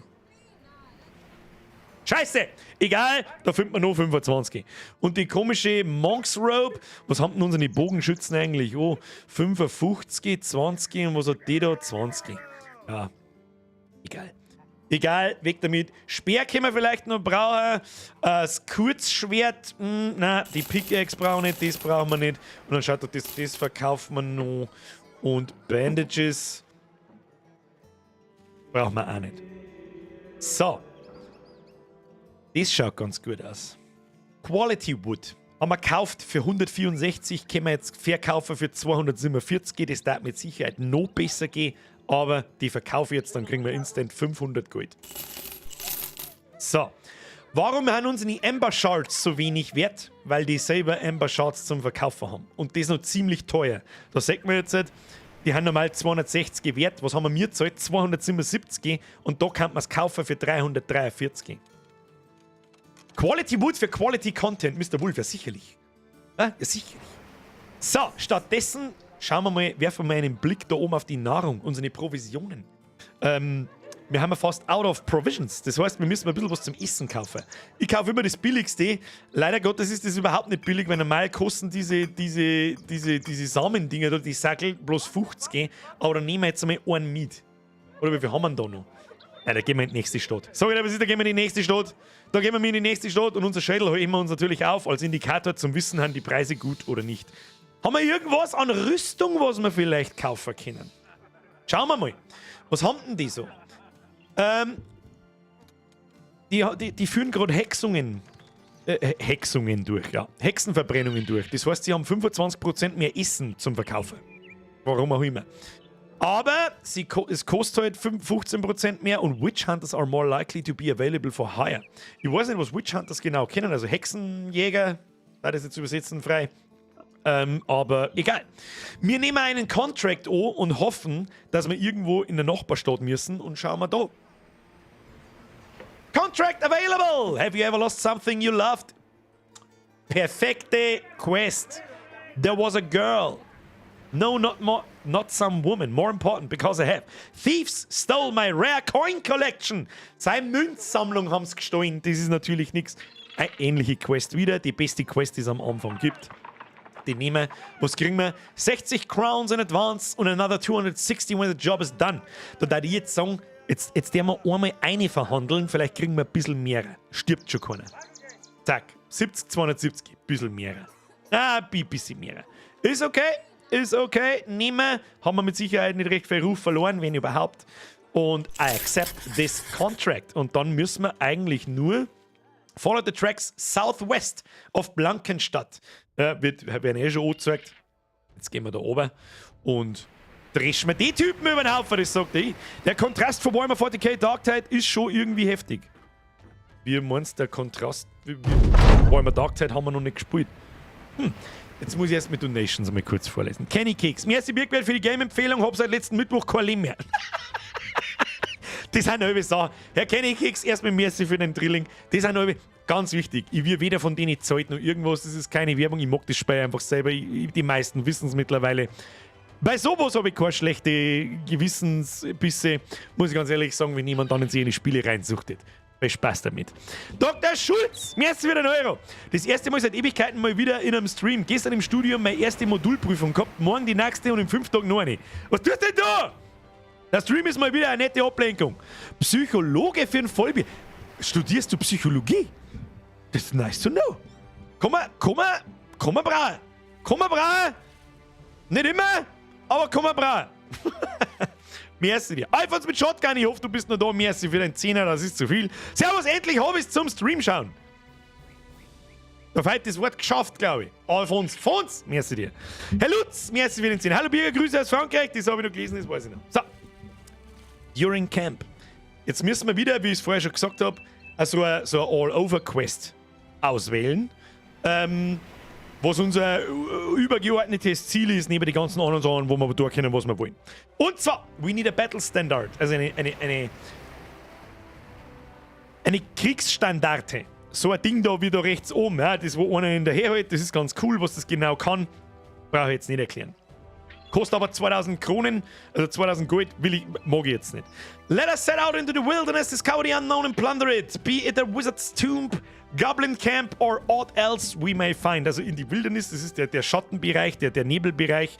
Und da da kriegen wir aber nur aufs Maul, machen wir auch nicht. Wild beasts beset villages on the fringe of civilization. Hunting them down for a profit is what we shall be doing. Da, ich bin mir nicht sicher, was das für Quest ist. Ich glaube, Monster hunten. Soweit sind wir noch nicht. There's lots of crowns to be made with trading between towns. Let's earn us a fortune. Das ist genau das, was wir sowieso eigentlich immer am laufenden Band machen. Eben diese Trading Guilds, diese Handelsgüter wie Holz und Felle und was weiß ich was alles. Einkaufen und Verkaufen. Das tun wir jetzt. So, Pause, speichern. Was bringt uns dieses übergeordnete Ziel einfach eigentlich? Mag jetzt kurz herzahlen. Und zwar haben wir eine Art Camp. Ja? Und da schalten wir mir Slots frei. Die haben jetzt da noch gesperrt und so weiter und so fort und blablabla. Aber einen haben wir schon freigestellt, weil eine Quest haben wir schon erledigt. Und zwar haben wir wieder einen Sitz für eine spezielle Person, die halt einfach da ist und bestimmte Buffs gibt. Die schaltest du nacheinander frei, je nachdem, was du tust. Zum Beispiel have 1 von 8 different types of provisions dabei. Das heißt, wir müssen gleichzeitig 8 verschiedene Nahrungen dabei haben. Dann schalten wir mir einen Koch frei und der bringt uns, dass alle Nahrung 3 Tage länger haltbar ist und dass die Hitpoint Healing Rate dass sie die Leute um 33% schneller heilen. Zum Beispiel. Scavenger. Ist ziemlich gut. Egal, gibt verschiedene Sachen, da wird schon wieder zu viel philosophiert. To battle! Sprenge, du musst Köpfe abtrennen und der Bockhand muss seinen Armbrustbolzen in Leid einballern. Oh, jetzt wird's Nacht. Schlecht. Nacht, ganz schlecht. Ganz schlecht für Bogenschützen und so einen Scheißdreck. Darum machen wir jetzt da herum ein Camp. So, da vergeht die Zeit schnell. Und drücken wir nochmal auf Speichern. Foxy, Trivia! Achtung, bis Camp fertig ist, machen wir Trivia-Zeit.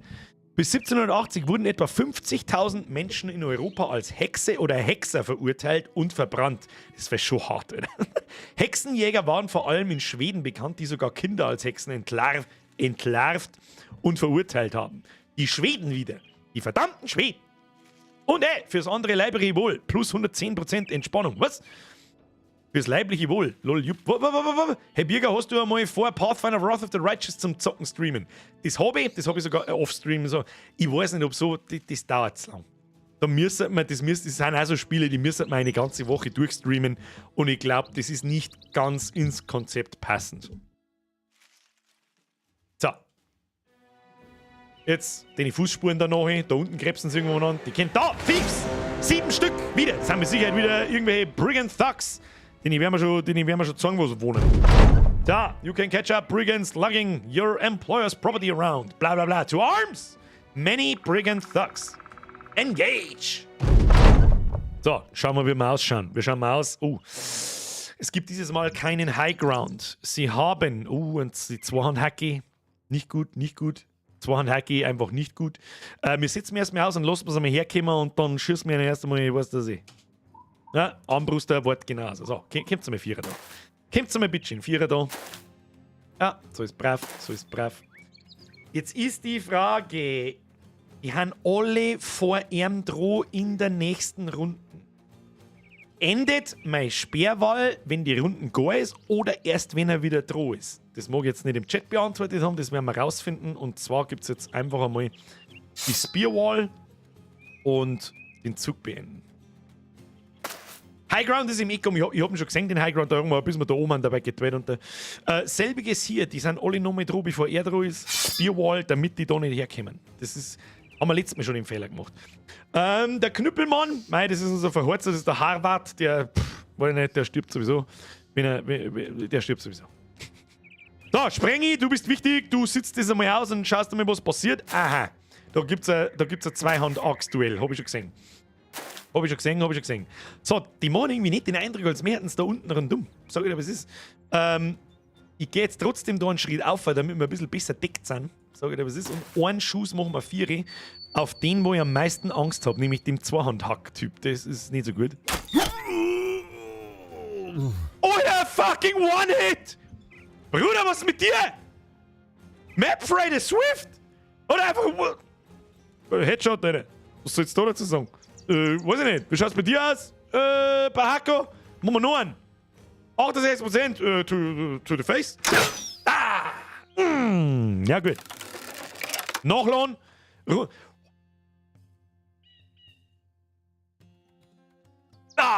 Was jetzt stark war, wenn der Sprengi da einer gehen kann und kann mit seiner Axt rundum hauen. Kann er aber nicht. Kostet 2 Actionpunkte. Verdammt. Nein, das Risiko gehen wir nicht ein. Nein. Das ist Risiko. Aber mir kann man natürlich einen Schritt. Nein, das Risiko gehen wir nicht ein. Achtung, jetzt ist der Spearwall noch aktiv. Ja, der ist noch aktiv. Spearwall ist noch aktiv. Also seht man da, die Speere zeigen nach vorne. Und wenn jetzt da einer her will, dann macht Pix und er geht weg. Hoffentlich. Ja, aussetzen. Kommt mit Zürcher da. Ja, gut. In der Mitte ist kein Spearwall. Ist mir aber...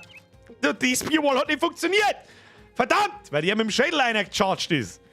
Okay, 38% Chance. One-Hit? Leider nicht. Nochmal. Ja, Hit ist gut. Wir müssen nochmal jemanden töten. Er da herum ist schon Wavering. Der Rest muss auch brechen. Das heißt, 71% Chance. Mr. Bahako, jetzt kannst du eine zimmern. Ja, Kruzifix, was ist denn jetzt? Oh.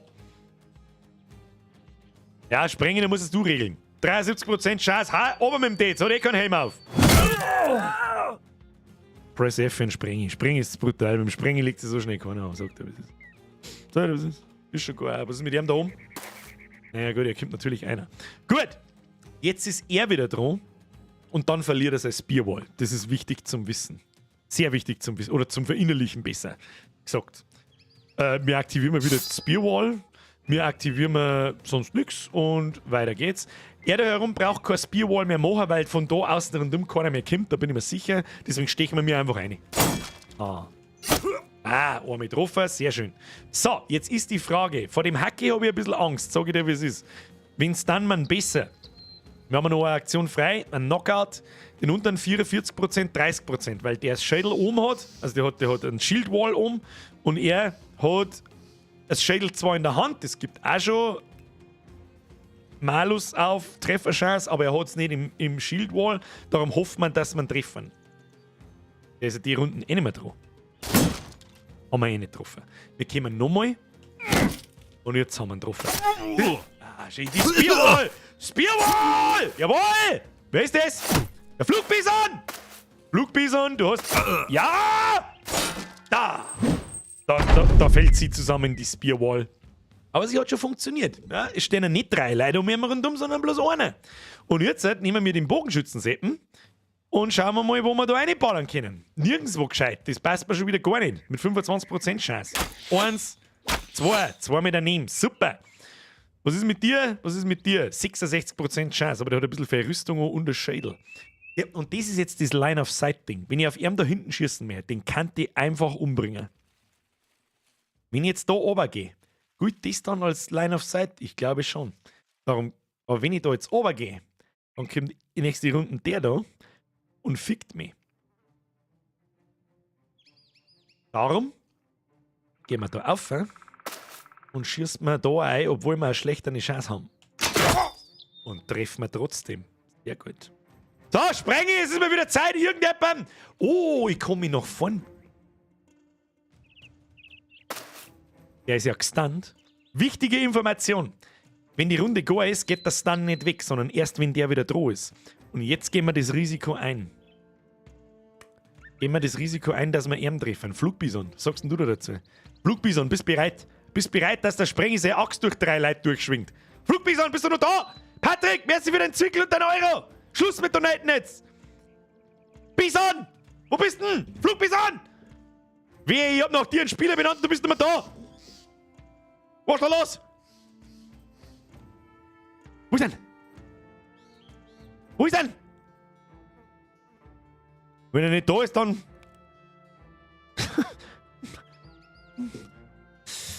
Sprengi! Wir haben ihn getroffen, aber es ist nicht so schlimm.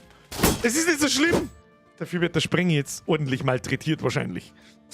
Aber er ist am Fliehen, das ist wichtig. So, wir stechen mal volle Kanone rein. 1, 2, ja! So, was tun wir mit ihm? Coole, wie viel Schaden hat er gekriegt? Ein bisschen. Ist nicht tragisch. Wenn der Flugbison nicht da ist, muss er sterben. Hilft nicht. Wenn wir mir Schädel haben wir mir eine lustige Aktion, die heißt Knockback. Wenn wir mir den Knockback auf ihm da heruntermachen, schubst man zurück, wenn man treffen. Dann ist der Sprengi weniger umzingelt, der wichtiger ist als der Flugbison. Hilft nicht, hört sich ein bisschen besser, ist aber so. Und dann rückt man nach. Zack. Und schon ist der Sprengi nur noch von einem Front to Front umzingelt und kassiert nicht Schläge. Der hat keinen Schädel, relativ schlechte Melee-Defense, ist wichtig. So, schauen wir mal, was der Knüppelmann macht. Haut daneben. Hey, lauter, ist einer lauter ahnungslos, das ist ein Wahnsinn. So, und jetzt knüppelt man ihm da nieder, oder was? Knüppel. Da, ja, aufwerfen jetzt. Aufwerfen jetzt. So, Armbrustmann, du brauchst XP, gehst einen Schritt 4. Erstmal nachladen. Ja, dann kannst du wieder nicht mehr schießen, du Zigeiner. Was ist denn mit dem Armbrustmann los? Der kann aber trotzdem Actionpunkte. Schade, hilft nicht. So, Spitzhacke auf den Sprengi. Geht daneben. Gehen wir da oben. Schießen wir mal rein. 38%, 34% da rein. Wieder daneben. Oh mein. Gehen wir da oben. Surrounden wir die ganzen Idioten. Sehr schön. Sprengi, es ist Zeit, Köpfe abzuschneiden. 3, 2, 1. Fliegt er davon. Und der andere hat das gesehen so. Alter, das ist Money. Der Money ist jetzt zu zweit. No. Einen Schritt weiter. Absteher. Wir stehen jetzt da alle rundherum. So. Und möchte davor laufen und wird erschlungen. Wenn das ist absolutes Feinstes war das. Feinst. Loot. Wir haben ein bisschen Rüstung, ein paar einzelne Waffen und ein paar Schädel. Die haben immer relativ das Gleiche dabei, diese Art von Gegnern. Battle is over. You retrieve the rare coin collection from the wasted clutches of your enemies and prepare to return to Battle of Blankenstadt. You will surely be happy to see of your success. Natürlich ist er fröhlich, wenn er unseren Erfolg von unserem Erfolg hört. Und natürlich ist er das. Freunde der Sonne, es ist 10 Uhr und es ist eine absolute Frechheit. Wer hat Bock auf einen WoW-Stream?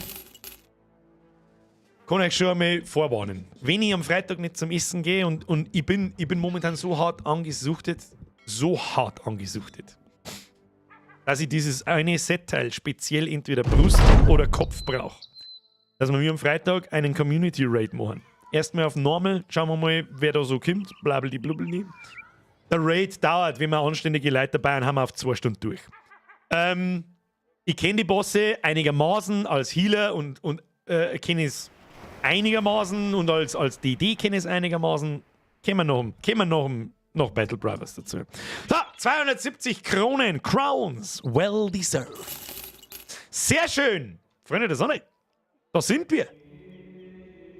Da sind wir. Jetzt levelt man nur schnell ab, damit wir das nächste Mal nicht da müssen mit dem Wissen von Irzen, dass ich nächste Woche nicht wieder fragen muss. Marvin der Vogel. Was hast du so dabei?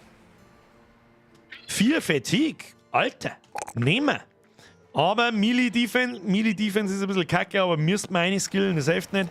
Und dann nehme ich noch Resolve mit. Sag ich dir, was ist? Oh, oder? Vielleicht einmal ein bisschen Hitpoints. Nimm die Hitpoints, den nimm ich. Perks! Shield Expert, vielleicht schon, keine Ahnung. Learn to better deflect hits of the side instead of blocking them head on. Also, was genau kann Schild-Experte? Der Schild, die Verteidigungsbonus ist um 25% höher. This also applies to the additional defense bonus of the Shield Wall Skill. Also das geht auch auf den Skill mit Schütteln-Tätchen. Okay. Shield damage received is reduced by 50% to a minimum of 1. Das heißt, es gibt bestimmte Waffen, zum Beispiel ein XT, glaube ich. Und ich glaube auch eine Zweihand-Axt, wie der Sprengjoni hat. Die kannst du eine gezielte Fähigkeit machen, dass du jemanden das Schild spaltest. Dann ist das Schild weg, damit du den nächsten Hit besser triffst. Und das geht dann natürlich auf uns und das Ding kriegt dann 50% weniger Schaden. The Knockback Skill gains plus 15% Chance to Hit. Das ist der Schildblock zum Wegschirm. Der kriegt 15% Trefferchance. Und das Ding kann sehr oft leben. Das ist Shield-Expert. Rein damit. Shield-Expert! Rein damit! Ja, Marvin ist schon ganz schön stabil. Schau dir das an. Dann haben wir einen Flugbison. Flugbison, es tut mir so leid für dich, du hast dann einfach Scheiß-Stats. Ich kann dir auch nicht helfen. Du hast einfach absolute Scheiß-Stats. Aber dein Melee-Skill ist brutal. Kannst sagen, was du magst. Hier, Fatigue, Melee-Skill, gute Rolls und auf Initiative hättest du einen super guten Roll, aber Initiative braucht man nicht. Wobei, eigentlich schon. Der Flugbison, der wird sowieso hergeben. Es hilft sowieso nicht. Es hilft uns sowieso nicht. Tu immer mal ein bisschen Melee-Skill ein. Ja, wenn es bloß ein 2er Royer ist, ist wurscht. Und ein Kolossus, damit er nicht so schnell abnippelt. Passt schon.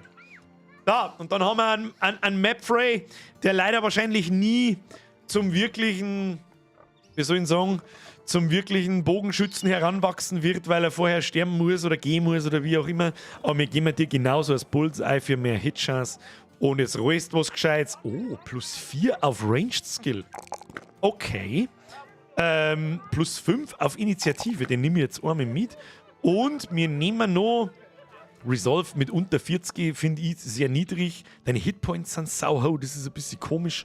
Und nehmen.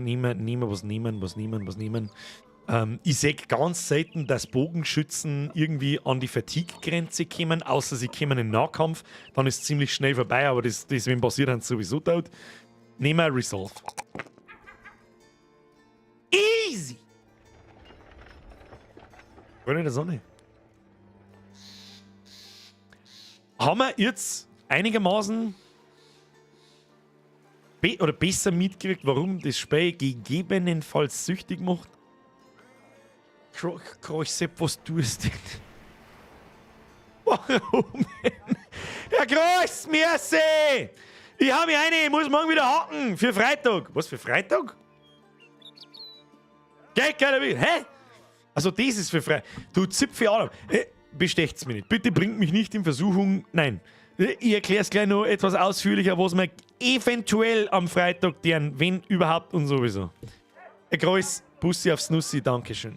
Es ist zu viel und du weißt es und das ist halt schon der zweite. Ich weiß das was es ist. So, außerdem positionieren wir deine Battle Brothers um und so weiter. So, wo das hingeht, wo die Reise hingeht, das ist ja nur die Spitze des Eisbergs, was sie da gesehen haben. Es gibt viel mehr Gegnertypen. Es gibt sehr viel mehr Waffen, die wir da gesehen haben, die alle anders funktionieren und was anders kennen. Es gibt nur andere Schädeltypen, es gibt andere was gibt es noch? Andere Waffentypen haben wir schon gehabt. Es gibt legendäre Waffen, legendäre Rüstungen. Es gibt andere Gegnertypen, stärkere Humanoide. Es gibt Untote. Es gibt was weiß ich was alles für ein Scheiß. Es gibt Orks, es gibt Goblins, es gibt Nordmänner, es gibt Nomaden. Es gibt lauter Scheiß. Es ist richtig umfangreich und wir haben noch nicht ansatzweise alles gesehen. Kommt jetzt ganz drauf an, wie viel Bock das ihr habt. Ich habe unfassbar viel Spaß gehabt heute. Mit ein bisschen weniger labern, ein bisschen mehr hackeln. Und wenn ihr Bock habt, dann tun wir es nochmal ganz einfach. Ist mittlerweile eigentlich die Wunde da verheilt? Nein, die hat immer noch eine zusammengeschnittene Sehne im Arm. Müssen wir mal in den Tempel schicken. Was kostet denn der Spaß? 110 Flugbison, das leisten wir uns. So, Cut Arm ist behoben. Und beim nächsten Mal stopfen wir vielleicht mal wieder ein bisschen XP in vor allem unsere 3 Start-Bros. Dass die mehr XP kriegen, schneller stärker werden, weil die halten wir auf alle Fälle. Also das war der Sprengi, das war der Bahako und das war der Marvin. Das sind unsere Startbrudis, die haben von Haus aus meistens relativ gute Werte und die klangen für das, so viel wie wir mir spielen, klangt das überall hin. Es ist halt absolutes Min-Maxing auf den Schluss aus. Soweit bin ich ja selber offstream noch nie gekommen, dass ich so genau drauf schaue, was jetzt der für Startwerte hat und so. Das lernst du erst, wenn du 500 Stunden im Spiel hast, sag ich dir, wie es ist. Oder 250 und mindestens 10 Mal von vorne angefangen hast. Das, it is what it is. Wenn ihr das an? Escape. Safe Campaign. Stream 1. Ja, nehmen wir es weiterhin. Stream 1 ist wurscht. So. Wenn ihr das an? Ich feiere dieses Spiel hart. So gut können Indie-Games sein. Ich liebe es. I fucking love it. Und ich hoffe, ihr auch. Wenn es euch gefallen hat, bevor sie ein Großteil schleicht, leave a like auf YouTube. Ist wichtiger, als du meinst. Lasst mir, Grüße an den Nachschau-Squad, lasst mir wissen, ob diesmal der Stream besser war. Das ist wichtig bei solchen Spielen. Wichtig. Vor allem, weil wir mehrere Indie-Games spielen werden. Jetzt vielleicht nicht gerade so spezielle. Ich weiß nach wie vor, Battle Brothers ist sehr, sehr, sehr fucking speziell. Das werden wir nicht ewig da. Aber mal schauen. Vielleicht machen wir nächsten Mittwoch noch einmal.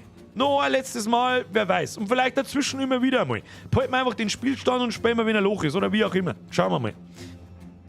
Und ich verstehe auch, wenn es euch nicht gefallen hat. Verstehe ich auch. Ist halt einfach mal ganz was anderes. Weißt du, was es ist? So, der Wolf schreibt. Ja, war ja ganz lustig. Schönen Abend noch, die Herren. War wieder ein Hochgenuss. Ein Hochgenuss ist natürlich, da muss ich halt bei euch Leute erwischen, die wirklich genauso krass Bock auf solche Spiele haben wie ich. Und das haben halt meistens nicht unfassbar viel. Ist der Sprengi ein Ork mit seinem Spalter? Und der Sprengi wird vielleicht beim nächsten Mal zum Ork-Spalter. Sagen wir es so. Der Schneider schreit, war super, die Feier des Game hart. Gutes Nachti miteinander. Ebenfalls ein gutes Nachti. Mehr Action, mehr gut. Ja, und je öfter das wir spielen, desto weniger erkläre ich auch an jeden Scheiß. Ich habe halt wieder ein paar Sachen erklärt. Das werde ich irgendwie nie aufhören wahrscheinlich, aber halt nicht mehr so krass einfach. Irgendwann brauche ich nicht mehr zum 100. Mal erklären, warum ich schieße da und bla und dann ist da High Ground und so weiter. Irgendwann sage ich halt einfach bloß, und da ist High Ground, das ist gut, los geht's. Und dann passiert halt auch mehr. Aber heute haben wir schon ein bisschen mehr gesehen. Wie viele Kämpfe haben wir heute gehabt? 4?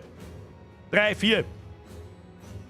Es ist schön gemütlich zum Zuschauen, ist halt einmal ein bisschen was anderes. Das ist man bei mir eigentlich nicht gewohnt. Normalerweise wird er eingebläht wie bei den Behinderten.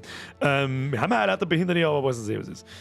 Game Center schreibt, wann kommt das Diablo? Diablo kommt am 2. Juni. Ziemlich genau in einem halben Jahr. Wenn es gewiss ist, weiß man nicht. Bahako schreibt, sorry für meine Fehlschüsse. Nächstes Mal gibt es mehr eine halbe vor dem Kampf. Oh, stimmt. Haben wir vergessen. Merci fürs Mitspielen, merci fürs Zuschauen. So. Wenn ihr am Freitag nicht mit der Bürgerin zum Essen geht, das wissen wir noch, und mit 2 Spätzchen zum Essen gehen, das wissen wir noch nicht. Am Samstag bin ich generell nicht da. Und ich habe wirklich Bock und kriege nicht vorher irgendwie dieses Set-Item. Das ist der Motivator, sage ich dir, wie es ist. Dann werden wir mal einen WoW-Raid ausprobieren. Ich habe keine Ahnung, wer von euch noch WoW spielt. Ich habe keine Ahnung, ob wir überhaupt einen Raid zusammenkriegen. Das sind 10 Leute aufwärts mit den richtigen Klassen. Wir brauchen 2 Tanks. 2 Heiler und dann 6 bis 8 DDs. Das war perfekt. Ich habe noch nie selber einen Raid angeführt. Noch nie. Ich bin immer bloß dabei, ich höre zu, was gemacht wird und erfülle dann meine Aufgabe und fertig. Gleichzeitig noch einen Streamlaufer haben, das wird absolutes Chaos. Und ich kenne die Bosse vom ersten bis zum letzten. Wir haben NHC haben wir alle durch und HC haben wir beim vorletzten.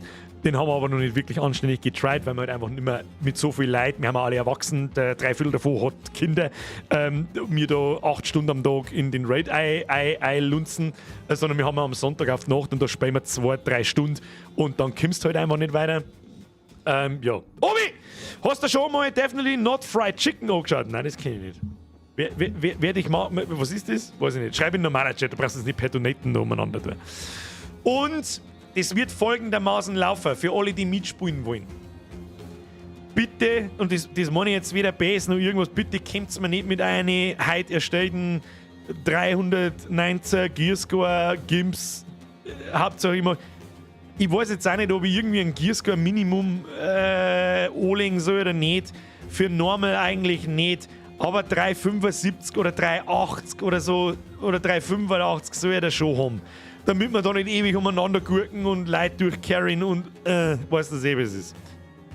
Mag keiner, da haben wir dann Leute keinen Bock, die dann mit einer 2700 oder Plus-Wertung daherkommen und sie eine haben wir in der Community, das habe ich letztes Mal schon gelesen.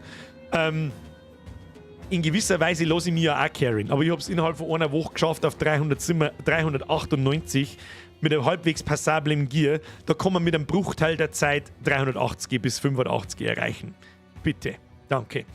Das Einzige, was ich nicht kenne, ist, wie sie Tanks zum Verhalten haben. Ich habe noch nie, ich habe schon mal Tanks gespielt, aber es ist 3 Add-ons her oder so, keine Ahnung. Dann wäre es halt geil, wenn wir 2 finden, die wissen, was sie tun, weil ich die nicht wirklich anleiten kann. Zu denen muss ich sprichwörtlich sagen, ihr 2 schmeißt euch einfach ab und das wird dann schon laufen. Und es ist kein Problem, wenn jemand dann zugibt, ich kenne den Boss nicht. Lieber sagst das, weil ich werde es liebevoll und mit Geduld erklären, was der Boss kann, wenn du noch nicht gesehen hast, um Gottes Willen. Vor allem der Letzte, der hat einfach 3 Phasen und da vergiss auch ich was, da bin ich mir 100% sicher und ich stirb auch jetzt mal. Und ich bin Jäger, ich stirb sowieso jetzt mal. Obi, schauen wir uns halt einen Trailer an. Breaking Bad incoming.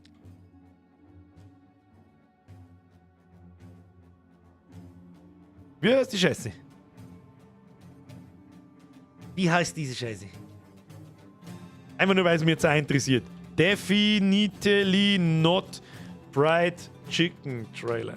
Ich schau mal bloß einmal ein Thumbnail. Was ist das? Das ist schon wieder so komische Quapsel-Grafik. Ja, aber tu mir, dauert nur Minuten. Schauen wir uns schnell an, kurz abseits von WoW. Achtung. Schauen wir mal, was das ist. Hat schon wieder den Minecraft-Look, da bin ich normal schon wieder raus. Aber schauen wir mal, was das ist. This is fried chicken. And this is definitely not fried chicken. With this fast food joint, you'll create a chain of thriving businesses to sell your delicious goods. Oh, and your cannabis, meth, cocaine, you know, the usual. People will love your product. Not just your customers, but local businesses will want to trade too. Upgrade and expand your businesses. Hire and fire. It's your way or the highway. Work them to the bone. But obviously, make sure they have excellent workplace benefits. Keep your businesses running morning, noon, and night.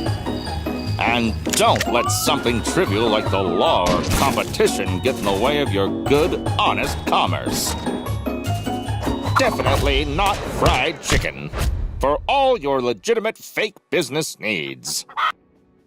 Also, wenn ich es richtig verstanden habe, ist es ein Aufbau, Wirtschaftsstrategiespiel im Indie-Look.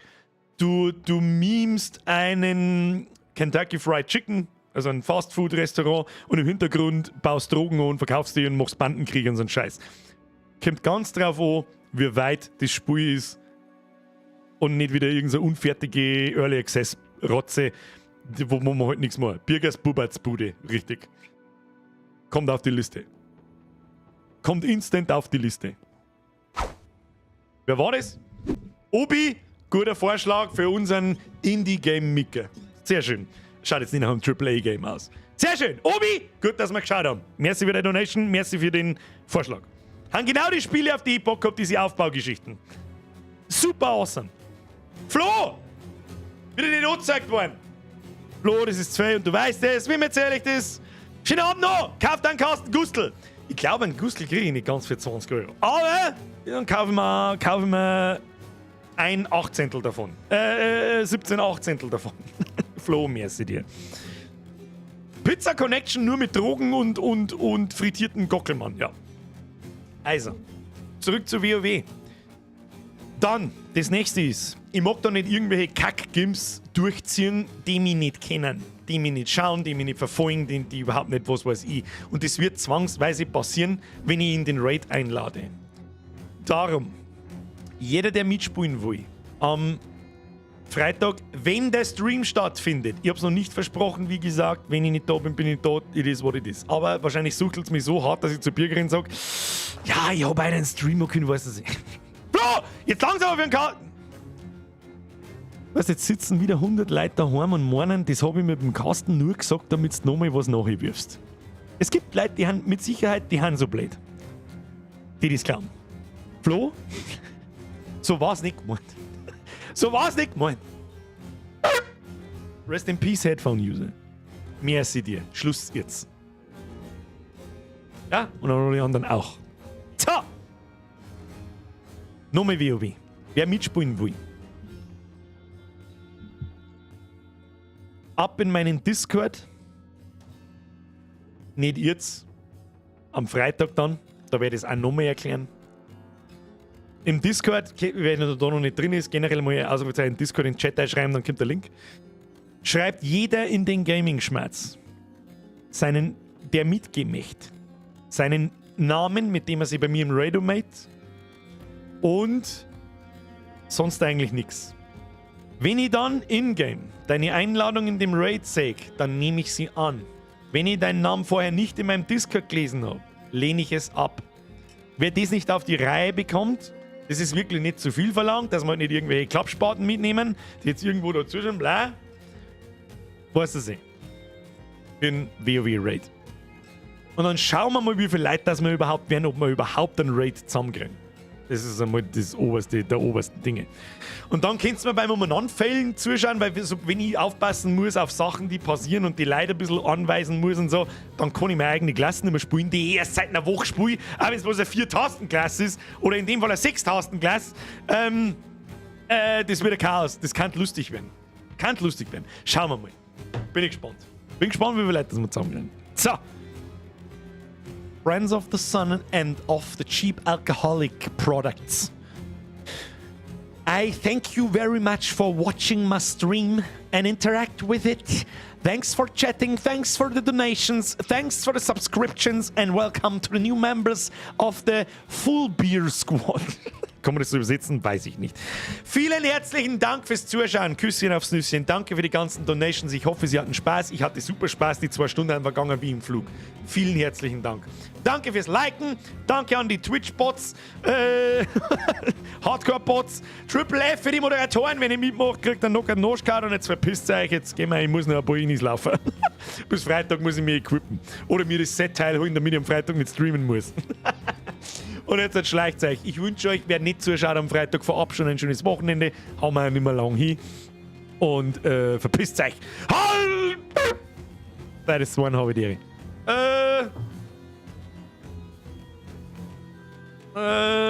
Hashtag Strapse. Hashtag Hackeltüi-Face. Und Hashtag bis du das schreibst, überlegst du bis zum nächsten Mal.